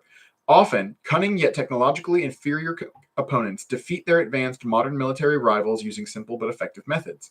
Okay, but this cunning is doing a lot of work because, the methods can be simple, but like, what does simple mean? Simple does not mean obvious, right? I mean, like if you have one of those puzzle boxes or whatever, like where you need to get the string off of whatever, the answer can be very simple. Like you just need to make a couple of moves, but what those moves are is not obvious. And so this cunning yet technologically inferior, I think, is a problematic phrase because the question is, what is technology? And so the thing is, if you're losing, you can't lose to somebody who's technologically inferior in a sense. If they're winning, like what's the point of the technology? The point of the technology is to win.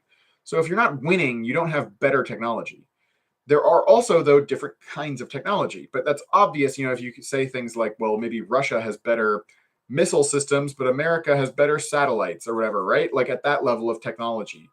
On the other hand, you could say things like, Iraq has better ground forces or whatever, or archers, or I don't know, but like Genghis Khan or the Mongols have some other advantage. They have better cavalry, whatever. And the question is, what will be the decisive advantage? You don't have to have full spectrum dominance. You just have to have the crucial. But what's going to wind up being crucial? That's also not even something that can be thought of ahead of time. So that is also a limitation to cunning.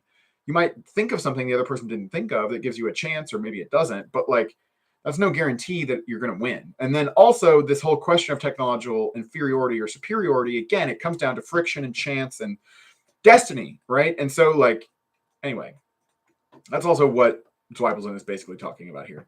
The Taliban defeated the Soviet and later American superpowers in Afghanistan, as did the Viet Cong and partners in Southeast Asia before them. Technology in warfare is often a double-edged sword and one that might blind the nation expecting quick and decisive results for investing so heavily. I mean, like that's where we just talk about uneven and combined development. There's a first mover advantage, but there's also advantages to being second mover, basically. You can leapfrog steps. There are people in Africa who never had a landline because by the time they would have got one, they had cell phones instead. Or people who, like in America, all our plumbing is old, and so like now it's a problem. So we had an advantage because we had plumbing other people didn't have, but now other people have plumbing and ours is old. And anyway, so things like that. However, Andrew Marshall, in a famous memorandum that remains valid in 2023, advanced the office of the Secretary of Defense in 1993 that, quote, technology makes possible the revolution, but the revolution itself takes place only when new concepts of operation develop, and in many cases, new military organizations are created, unquote. Exactly. New concepts of operation. Crucial concept. My whole idea of government is called semiostratocracy, which means that we have the arbitration according to emergency response concepts of operations, right? So that's all there really is. And then you fill in emergency response with, again, these particular lore details, right? The established like aspects of your world. That is what is in play, right? And so your concepts of operation have to do with your formulation of problem space, your move set, the solution space, etc. But that is all subsumed under. It's part of that whole discussion about worldviews and background assumptions and so on and so forth.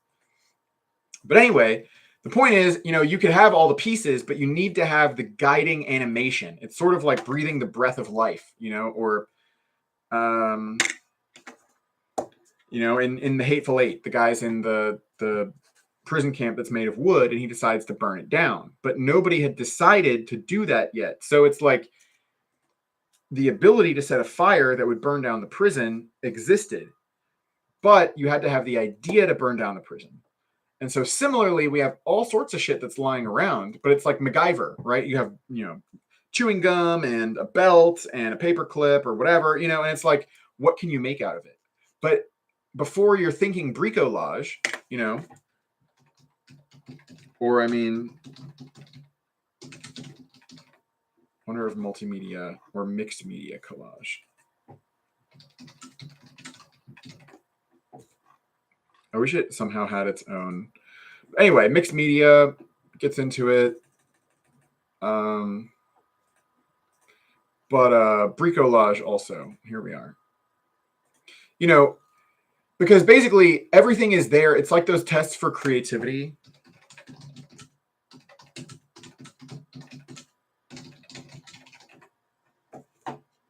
The alternative uses test, which gets back to Agamben and use. You can figure out where Agamben talks about that. So basically, the whole test of creativity is how many different ways can you use something? So it's like, what do we have? Oh, it's a can, oh, whatever it is. It's like, oh, I can define what it is, right? We know what I'm talking about. But what are its potentials? What's the story? Where's the story going with this that I'm talking about? And that's where, we come into play, right? That's where this, you don't necessarily have a concept of operation. I mean, that's a very elaborate thing, but in this, like, it's playing the same role as like an idea. Like, how many ways can you use a paper clip and a rubber band, and whatever, all the different little ideas you have, like, can be thought of as a concept of operation, and animating vision or conceptualization or implementation, just use, because you don't have to think about it, right? I don't know, like, here I have this, and what can I do with it? I can make a ring, right? Oh, wow, I made a ring. Like, I didn't have to, in a way, like, I had the concept of operation is just that I know what a ring is. Like, I see that I can wrap this around. Anyway, but you have to have a sense of purpose. And it's hard for me to go into. Anyway, he went on to warn that just being ahead in the technological race and any weapon systems embodying it may be insufficient if there is not first a robust development of new concepts, new thinking about how and why the operationalization of such new war tools might unfold, and whether current military organizations should reconfigure differently. Marshall believed the new thinking would endure far beyond the flash of new technology, particularly in how militaries attempt to remain relevant and capable. The space domain represents a new domain which will upset nearly all previous systems of checks and balances in how societies engage in politics, commerce, information, curation, culture, and war. We likely will harness technological, tactical, and technical designs for space conflict well before we invest sufficient thought into the strategic, organizational, ethical, moral, and philosophical demands for us to frame the space domain beyond our legacy conceptualizations.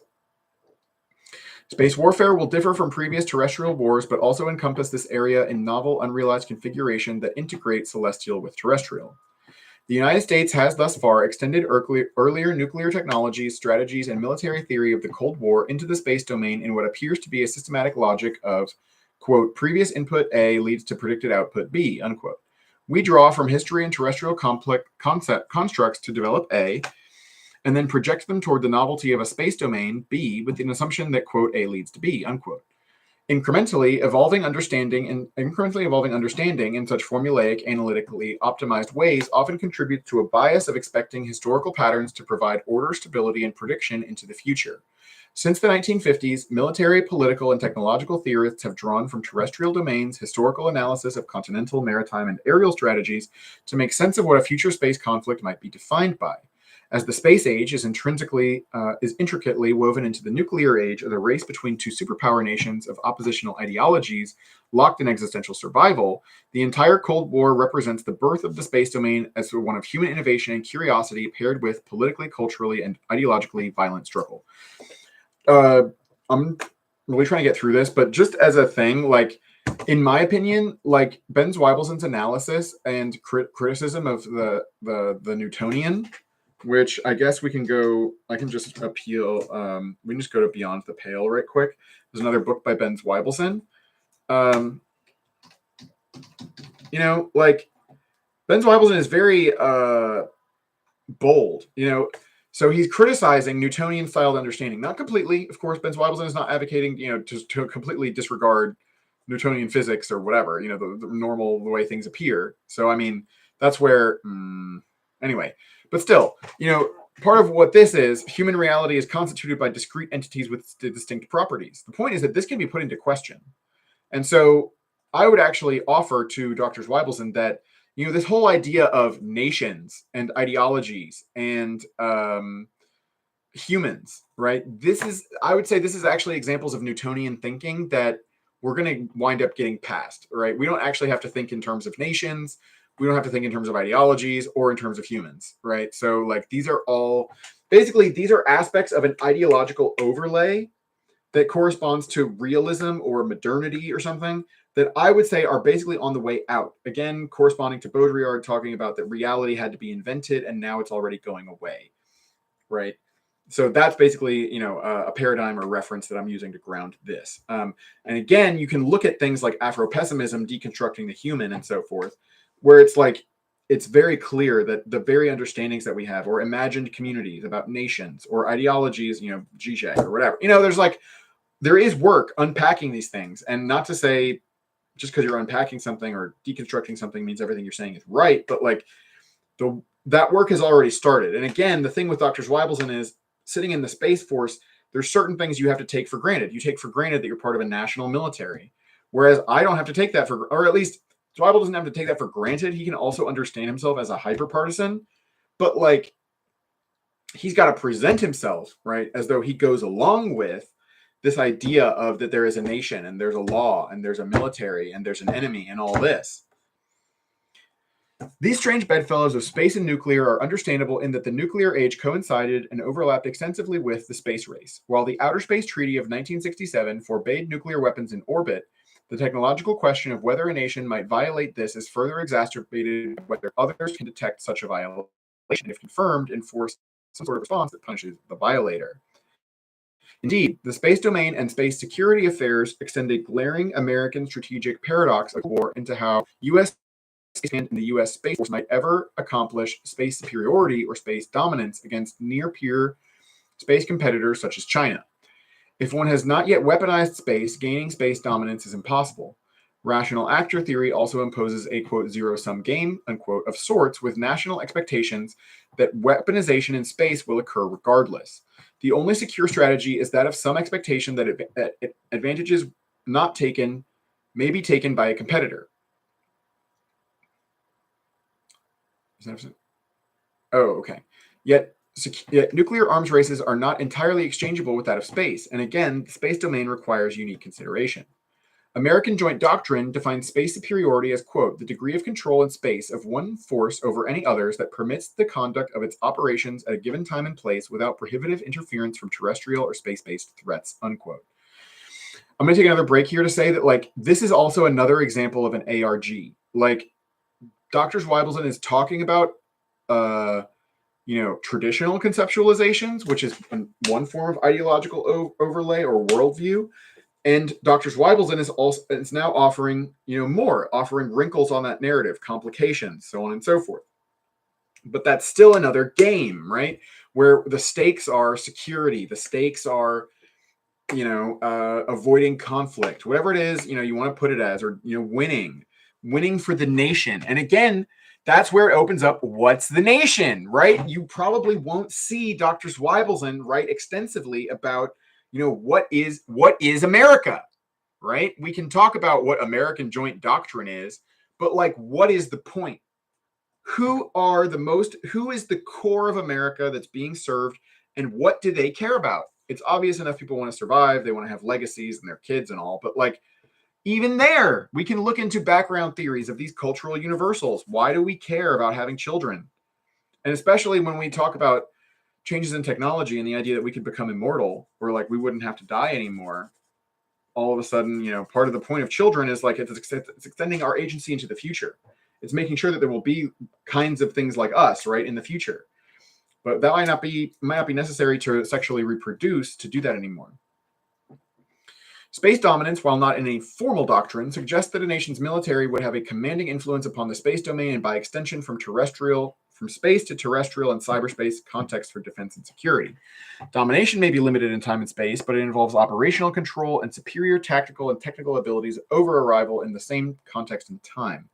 Thus, space dominance and space superiority require a robust space military capacity that exceeds rival ones. The 2022 National Defense Strategy reinforces this with 45 mentions of space and prioritizing building resistance in the space domain. Perhaps the biggest paradox for space defense and deterrence is the rationalized compulsion to develop superior weaponry and countermeasures to conceivably achieve space superiority and, if deterrence fails, operational dominance in warfare. While nuclear space weapons are prohibited by the Outer Space Treaty, it is difficult to determine the enforceability of a document signed by only the United States, United Kingdom, and the former Soviet Union, and later signed by a handful of other nations. If a nation was to place nuclear weaponry in space or develop new weaponry that generates similar devastating effects, would this cause further escalation and a new space race of increasingly destructive systems? Autonomous weapon systems are a unique area of concern here in that a space-based AI weapon system with highly destructive abilities may be unethical or immoral for the United States, but that may not deter a rival from gaining that advantage. Here, okay, this is a great aspect of, alternate reality game. The whole thing where the United States and we in the West, we have all these scruples and laws. Like, I'm trying to maintain a bit more of a delicate sensibility, so I will simply say that such considerations are entirely implausible for me and reek of, what shall we say, dissimulation, dissembling. This is lies, basically. It's obviously as may, right? So it's not a lie, but it's like this whole idea that it's like, oh no, we're so civilized and we wouldn't do this, but they will. Like, that's BS. It's just something that people use to justify why to people who are chuds, right? Because you've told other people we're doing America because of freedom and the First Amendment or whatever, but that's not really what's happening, right? And so that's where you have to interface with these lies, basically. But that's also where I think it's untenable because that's where this distrust is coming from, the lack of transparency. Anyway. This presents a second serious paradox of the space domain that extends from the earlier and still existing nuclear one. Eccles, a Naval War College professor in the 1960s, in pursuing a unified war theory across all domains and contexts, quoted British writer John Epstein on how American policies for nuclear weapons are contradictory, even illogical. During the Cold War, American leadership sought to oppose and resist the spread of communist ideology and communist governments worldwide, even engaging in a series of limited and protracted wars such as Vietnam, failed insurgencies in Cuba, and across South America, and humanitarian missions such as the Berlin Airlift. Communism demonstrated incompatible values, and communist regimes could not be trusted in that their core belief systems were incommensurate with American values of liberalism, capitalism, and democracy. Again, this is an ARG, right? This is a civic religion, which is around the whole concept of America, in addition to the concept of a state. To an extent, states are it's like oligopoly competition, where you're doing brand differentiation. And that's this. But this, like, a lot of people might believe in this, but like this is not the structural logic of any state, and it never has been, and it never will be. Like, it's semio-subitocracy. Like, and values don't exist. Like, I don't acknowledge values, not in the sense of nihilism and there's no point to anything. Like, that's not the point. Like, look at Buddhadasa, look at Dhamma language. Like, look at just the sensibility. There's a certain sensibility. Anyway. But this is just the kind of thing that comes up in, Dr. Zweibelson. Anyway. But yeah, the core belief systems, like, this is just not true. It might very well be that there are core belief systems that are incompatible, but they're more along the lines of, I want me to survive and you want you to survive, right? And so we both want ourselves to survive, but it's still different because it's embodied in different bodies. And so it's much more like it's you or me, and it's not going to be me, right? Than it is like I need to survive because of liberalism, capitalism, and democracy. Like, this is hokum. Yet simultaneously, nuclear disarmament negotiations required both sides to assume good faith, trust, and some shared values where an agreement could be carried through and actual nuclear disarmament might occur. Today, this clash of different ideologies, cultures, and related military escalation of advanced weaponry extends into the space domain. Much of modern note that like Zweibelson doesn't mention the cognitive domain. I mean, I think that has sort of fallen out of favor, maybe the idea of a cognitive domain or a human domain. I think it might also be that people just don't want to draw attention to that idea. So they're just not talking about it. But basically, once you're in the cognitive domain, everything that I'm talking about makes more sense, or all of this, nitpicking, because all of this has to do with framing. This is seeding those exact same sort of background assumptions, where it's like certain aspects of the analysis are speculation and open to questioning. But here, Zweibelson's talking as though like there's something called America that really has values of liberal. Like in reality, there's no America, there's no values, there's no liberalism, there's no capitalism, and there's no democracy. Right? This is curious dream, green dream, sleep furiously. Right? This doesn't mean anything. And you can I also offer to you Politics in the English Language by Orwell, where, basically the point is the words democracy, socialism, freedom, patriotic, realistic, justice have each of them several different meanings which cannot be reconciled with one another. In the case of a word like democracy, not only is there no agreed definition, but the attempt to make one is resisted from all sides. It is almost universally felt that when we call a country democratic or realistic, right, we are praising it. Consequently, the defenders of every regime claim that it is a democracy and fear that they might have to stop using that word if it were tied down to any one meaning. Words of this kind are often used in a consciously dishonest way. That is, the person who uses them has his own private definition, but allows his hearer to think he means something quite different, right? So I'm saying to you, this extends also to things like countries. The whole conceit that there's such a thing as a country falls into this category. And so the question of like what we mean when we say American has something to do with, what is our expected stance? If I'm an American, then America is we. And so fundamentally, the idea of we is more fundamental than the idea of America. America would just be my name if I chose to use it that way for a we, right? Anyway.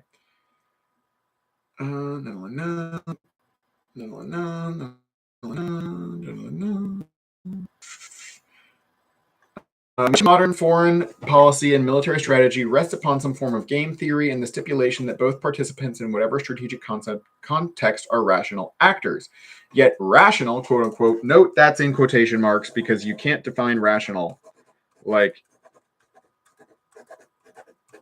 yeah.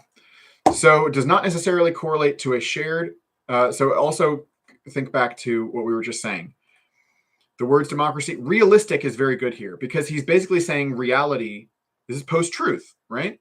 This is reality, right? The reality is in question. It's political. We disagree about what reality is.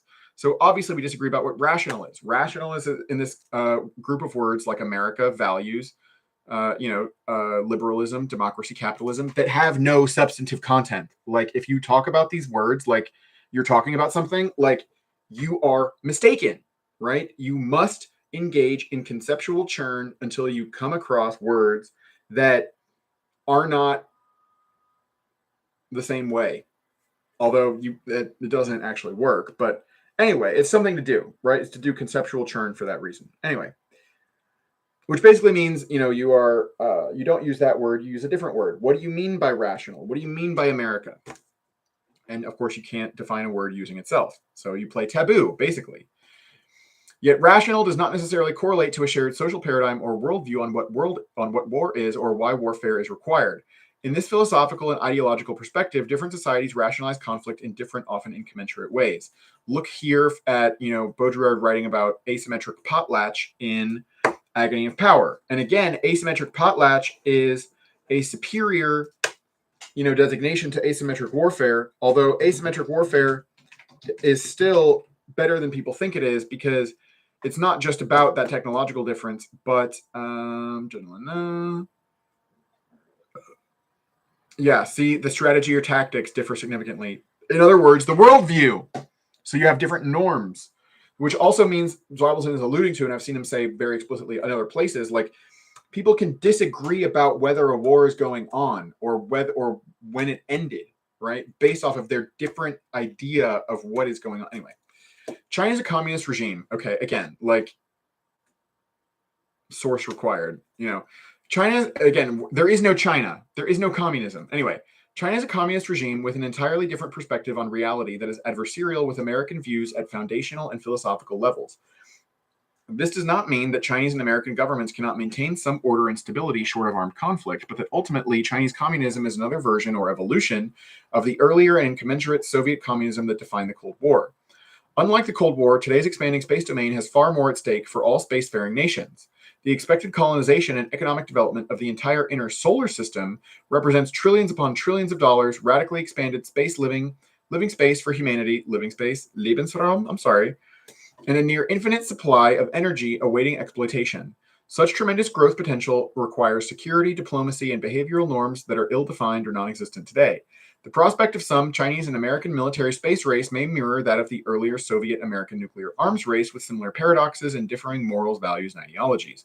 Space weaponry, armament, disarmament thus will parallel that of nuclear stockpiles and technology, with neither side willing to trust the other, even as the expansion of space weaponry threatens humanity on a new multiplanetary scale. As competitive or adversarial societies expand into the inner solar system in the decades to come, so too will ever increasingly complex space security paradoxes. Our next generations of space policymakers, strategists, and military professionals must gain a multi-paradigmatic manner of thinking systematically about warfare that currently does not exist in contemporary war theory, doctrine, or education. Space is another important frontier for the human species, arguably as significant as when people first became able to travel the seas and reach previously undiscovered lands. In popular culture and television shows such as Star Trek, Captain James T. Kirk once said that space is the final frontier. It may be that, but it is also an infinite frontier. So now, we're looking at, we're thinking about the frontier is the significant for the idea of America, right? The West, right? And then we're thinking about Mark Milley talking about, to Donald Trump, we don't swear loyalty to a person, but to the Constitution. Again, forget that. The Constitution doesn't matter. But the idea of America, right? And again, America doesn't exist, but the idea of America does exist. But then the whole point is everybody actually has their own idea of America, right? But anyway, the point is the idea of a frontier is more fundamental than the idea of America. The idea that there's somewhere new to go. America is we're on the new world, right? And so ultimately, this is bridging into eschatological and religious ideas about the world to come. I was even just reading something that's some bearing on. I'm just gonna grab it right quick because it's too good not to write. All right, I got it. I know exactly what page it's on. 424. So this is from this book called Christ Among Us. So there's going to be a new universe, basically. The new universe toward which we work. After the end, there will be a new universe, a new heaven and a new earth. But according to his promise, this is a quote from the Bible, we wait for a new heaven and a new earth in which righteousness dwells. Since the material world has suffered from the disorder that has come from man's sin, again, we don't believe in sin, it is only fitting that it should share in man's final glory. The universe is now in labor toward this better state. That's actually very good. The theme of pregnancy. And again, it goes back to an egg, actually, also. I don't know if you consider things before they lay eggs pregnant. But anyway, the new universe will be beautiful and perfect beyond imagining. We do not know the exact nature of this perfect universe, but we know that nature will be in harmony with itself and with man. There will be no more devastating storms, tornadoes, earthquakes, and the immense power that we have begun to discover in the subatomic world and throughout the universe will then be put to full use. There will be vast cosmic renewal and glorification, and God will be revealed in all things, present among us in undreamed of ways. So again, full spectrum involution, we're basically, it's pantheism. We're discovering the divine nature of everything, and it's imposing itself on us. It is up to us now to bring about this new universe. We said before that God has placed in our hands an unfinished universe, has entrusted to us the privilege of perfecting his work. Every step we take toward harnessing nature, toward using the power of the universe, continues creation and carries out God's plan of love. We are co-creators with God, and the more conscious we are of this, the more we can contribute. Fundamentally, whenever we spread truth and extend pain and love for others, we help to bring about the perfection of all things. Expend pain and love for others.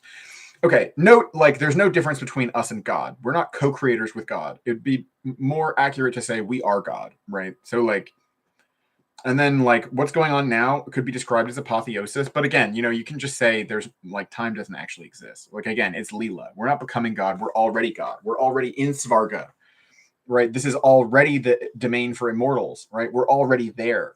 Anyway, that's obviously getting to my own headcanon. So that's basically what I wanted to say, especially that it mentioned technology, right? So the infinite frontier. So like there's infinitely much for us to do. And the technology that we are building, there's infinitely much for us to do with it. And it really is incomprehensible, and what I think about is, when we're thinking about stability, or, I mean, there's got to be something like this on Wikipedia. Timeline of the far future. It's just like things are so unstable right now. It's like, are we going to die in a nuclear war in the next 2 years? It's like, but time's going to go on for millions of years, right? Some of us could even conceivably still be alive in millions of years, right? So the question of how you don't necessarily need stability, but how we can avoid destroying ourselves for that long, that starts to open you up to the question of, the kinds of reconceptualization and deconceptualization and the change in the profound change in thought process that needs to take place. Okay, terrestrial domains served as the primary planes for organized violence in most of human recorded history prior to the 20th century, where societies could expand war into new domains such as cyberspace and space. From here onward, we may continue to engage in complex warfare on the planet, in cyberspace, and in space. Or we may gain new understanding to halt or severely restrict warfare. This is also why I love Ben Zweibelson. Like, hell yes. Yes. We don't have to insist upon it, right? This is optimistic, right? This is optimistic, but given the historical patterns, unlikely. Again, source needed. How would you know? How could you even measure the chances? Anyway, but the point is, this also ties back into Ong's hat, where it's again, the Westerners who are doing the science are getting into, Eastern stuff and spirituality, tantra. Again, that involves sex. Going back to the idea of Ong's hat as the guy where the hat helps him get laid. Right. So like we're very much into psychedelia, mysticism, sacred sex, politics, and then political stuff here. Right. I mean, all sorts of different sorts of syncretism. Anyway, but so, yeah, we can restrict warfare. This is the solution space. In my opinion, if we don't restrict warfare, like certainly all of us could expect to die. But I mean, that's like, if you go into warfare, there's a chance you're going to die, but at the same time, not everybody dies normally. So, obviously that could be the case where we just have to enter into a contest where we may or may not survive. But then, of course, it opens up the question of what is death, and are the dead still somewhere out there? Anyway, that's even like in that sense, space is not the final frontier, perhaps, because it's not a question of the extension of time and space and going further. The question is again about the dimensions, right? Because because dimension, what does that even mean? Who knows, right? But could the dead be in another dimension? But see, that's where it's like it seems like, oh, that couldn't be, because if they're dead, they're just gone. But again, think about our background theories and assumptions. We don't know what life and death are, right? Like, how do you know like what life is and like what it means if somebody dies, and like could they possibly go somewhere? It might seem impossible, but we don't know how the world works because we don't understand physics, right? Which is where all of this sort of speculation comes from. Anyway, security requirements and international conflict likely will extend and expand upon ever-increasing celestial scale that will, in time, dwarf the terrestrial physical domains of the home planet. Other off-world domains such as continental Mars, continental moons, Martian airspace, and similar asteroid or planetoid variations will emerge through human occupation or exploitation. All these will come with significant security demands and specifications, and they all will be connected and impacted by the overarching space domain. There's no way to predict or impose control variables to offer any clear pathway into the future in complex dynamic systems.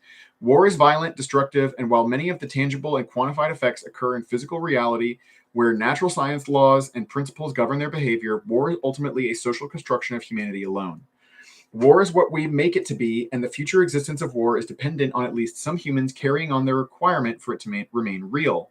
Idealistic visions aside, it is unlikely that war will fade away from societies anytime soon, and it is just as unlikely that future generations might encounter less violent and complex warfare than the current one. First of all, we can start to question, are there societies? But anyway, now that humans have produced a virtual world to extend our previous existence into, cyberspace is a new and expansive area for manifestations of war previously unimagined. This is extending slowly into space, which is a young, immature, but infinite plane of human existence and exploration. I mean, again, with this sense of unlikely, like I think there's no point in saying that. Like, I think you have to also talk about how, like, our destructive potential is rising so large that the distrust dynamics that already exist would seem to overdetermine everybody's death. So, in my opinion, it's that if there is anybody alive in 10 years, some of these idealistic visions need to come to fruition. Because if, it is unlikely, if it doesn't occur, right, that we are able to deal with warfare, we're all going to die. And of course, what does that mean? Who knows where the dead are, etc. Oh my goodness. Sorry, somebody's trying to get in touch with me or something, which of course we do not appreciate. Anyway, space is the infinite frontier and carries the paradoxical tension that successful human development beyond this planet will increase the long-term survival potential of the species. Access into just the inner solar system should unlock near unlimited potential in energy, living space, resources, wealth, and prosperity. Of course, you would have thought that about the New World too. The whole thing is you're going to keep using up all the resources and come to a place of scarcity again. So that's why that dynamic needs to be addressed right now. Such expansion, exploration, and development come with the specter of human war on a celestial scale. There are powerful questions ahead on what a multiplanetary species is and how it exercises the same different ideologies, cultures, tensions, and developments that historically produced cooperation as well as devastating war on Earth. I mean, obviously, we're not going to be a species anymore. Obviously, like, there's no such thing as a species. Look at the species problem. You can't define a species. And actually, like, basically, we're all a species unto ourselves. It's like we all have the potential to be Abraham, like the technology that we're developing, like we're developing where everybody can be their own demiurge, right? It's well beyond this category of species. Celestial security affairs will not just be bigger in scale and scope to past terrestrial ones. The space domain itself transforms war into something that requires new thinking, new definitions, vigorous debate, and critical reflection into what concepts might have been valuable before, but are now obsolete and in need of innovative renewal. So that's where we'll end. So this is, again, sort of like not official position of the Pentagon, but like this is, the kind of thing that somebody in the Army can tell you, right? But it's still saying, we need to rethink things. Space is a new frontier, right? Infinite frontier, space. But also we can be thinking about inner space. Of course, you can be thinking about It's a Ride by Bill Hicks, right? So like he talks about we can explore space, inner and outer, in peace forever. Of course, you need to deconstruct the concept of peace, right? But that's going to have to wait for another time. I hope you have enjoyed, my elaboration about augmented reality games, Ong's Hat, and Ben Zweibelson. To put it all, I guess, in a bit of a nutshell, as I said, Ben Zweibelson is interacting with, the alternate reality game of the military scenario, right? Where it's like you find yourself in a military bureaucracy where a lot of people have a lot of unrealistic expectations, but that has everything to do with how the organization is functioning. And so it's sort of like a ship of Theseus where you can't replace it all at the same time. You need to basically be altering elements with something in mind to where you are changing things as fast as possible in the way which is desirable. And again, like this has everything to do with, the UFOs, because in addition to, you think about it as a first order process, what are the UFOs surveilling something? You can also think about it like the point of the UFOs is to be causing the social phenomenon, right? This is social engineering, right? So, but at this point, it's not like, oh, aliens are invading. Well, it's like what we are being shown is that, the technology is beyond us and we don't understand how it's being used. And so I think what's being revealed to us is the depth of the extent to which The world doesn't work the way it says on the box, right? It's not about the laws. It's not about the constitutions. It's not about the police. It's not even about power, right? That's where I really enjoy, right, the UFO considerations and the stuff where people are like, oh my God, it's so bad. You could never imagine. I basically would like to be the kind of person where it's like, first of all, just because somebody tells me something like that doesn't mean I'm just going to believe it. Like, oh, the truth is like we're created by slave, whatever. It's like that could just not be true. And then also like we would assume that the aliens would know what was going on, but maybe or whatever. But maybe whoever else is out there, they don't know what's going on, right? Even like the deep state, like they don't know what's going on, right? There's aspects of the world that escape us, everything that has escaped us since the beginning, and the sense that the world has not has existed without our being consulted. And I'm going to get more into my own cosmological considerations and their implications in my next video. But for now, that's going to be the end, and I hope you've enjoyed.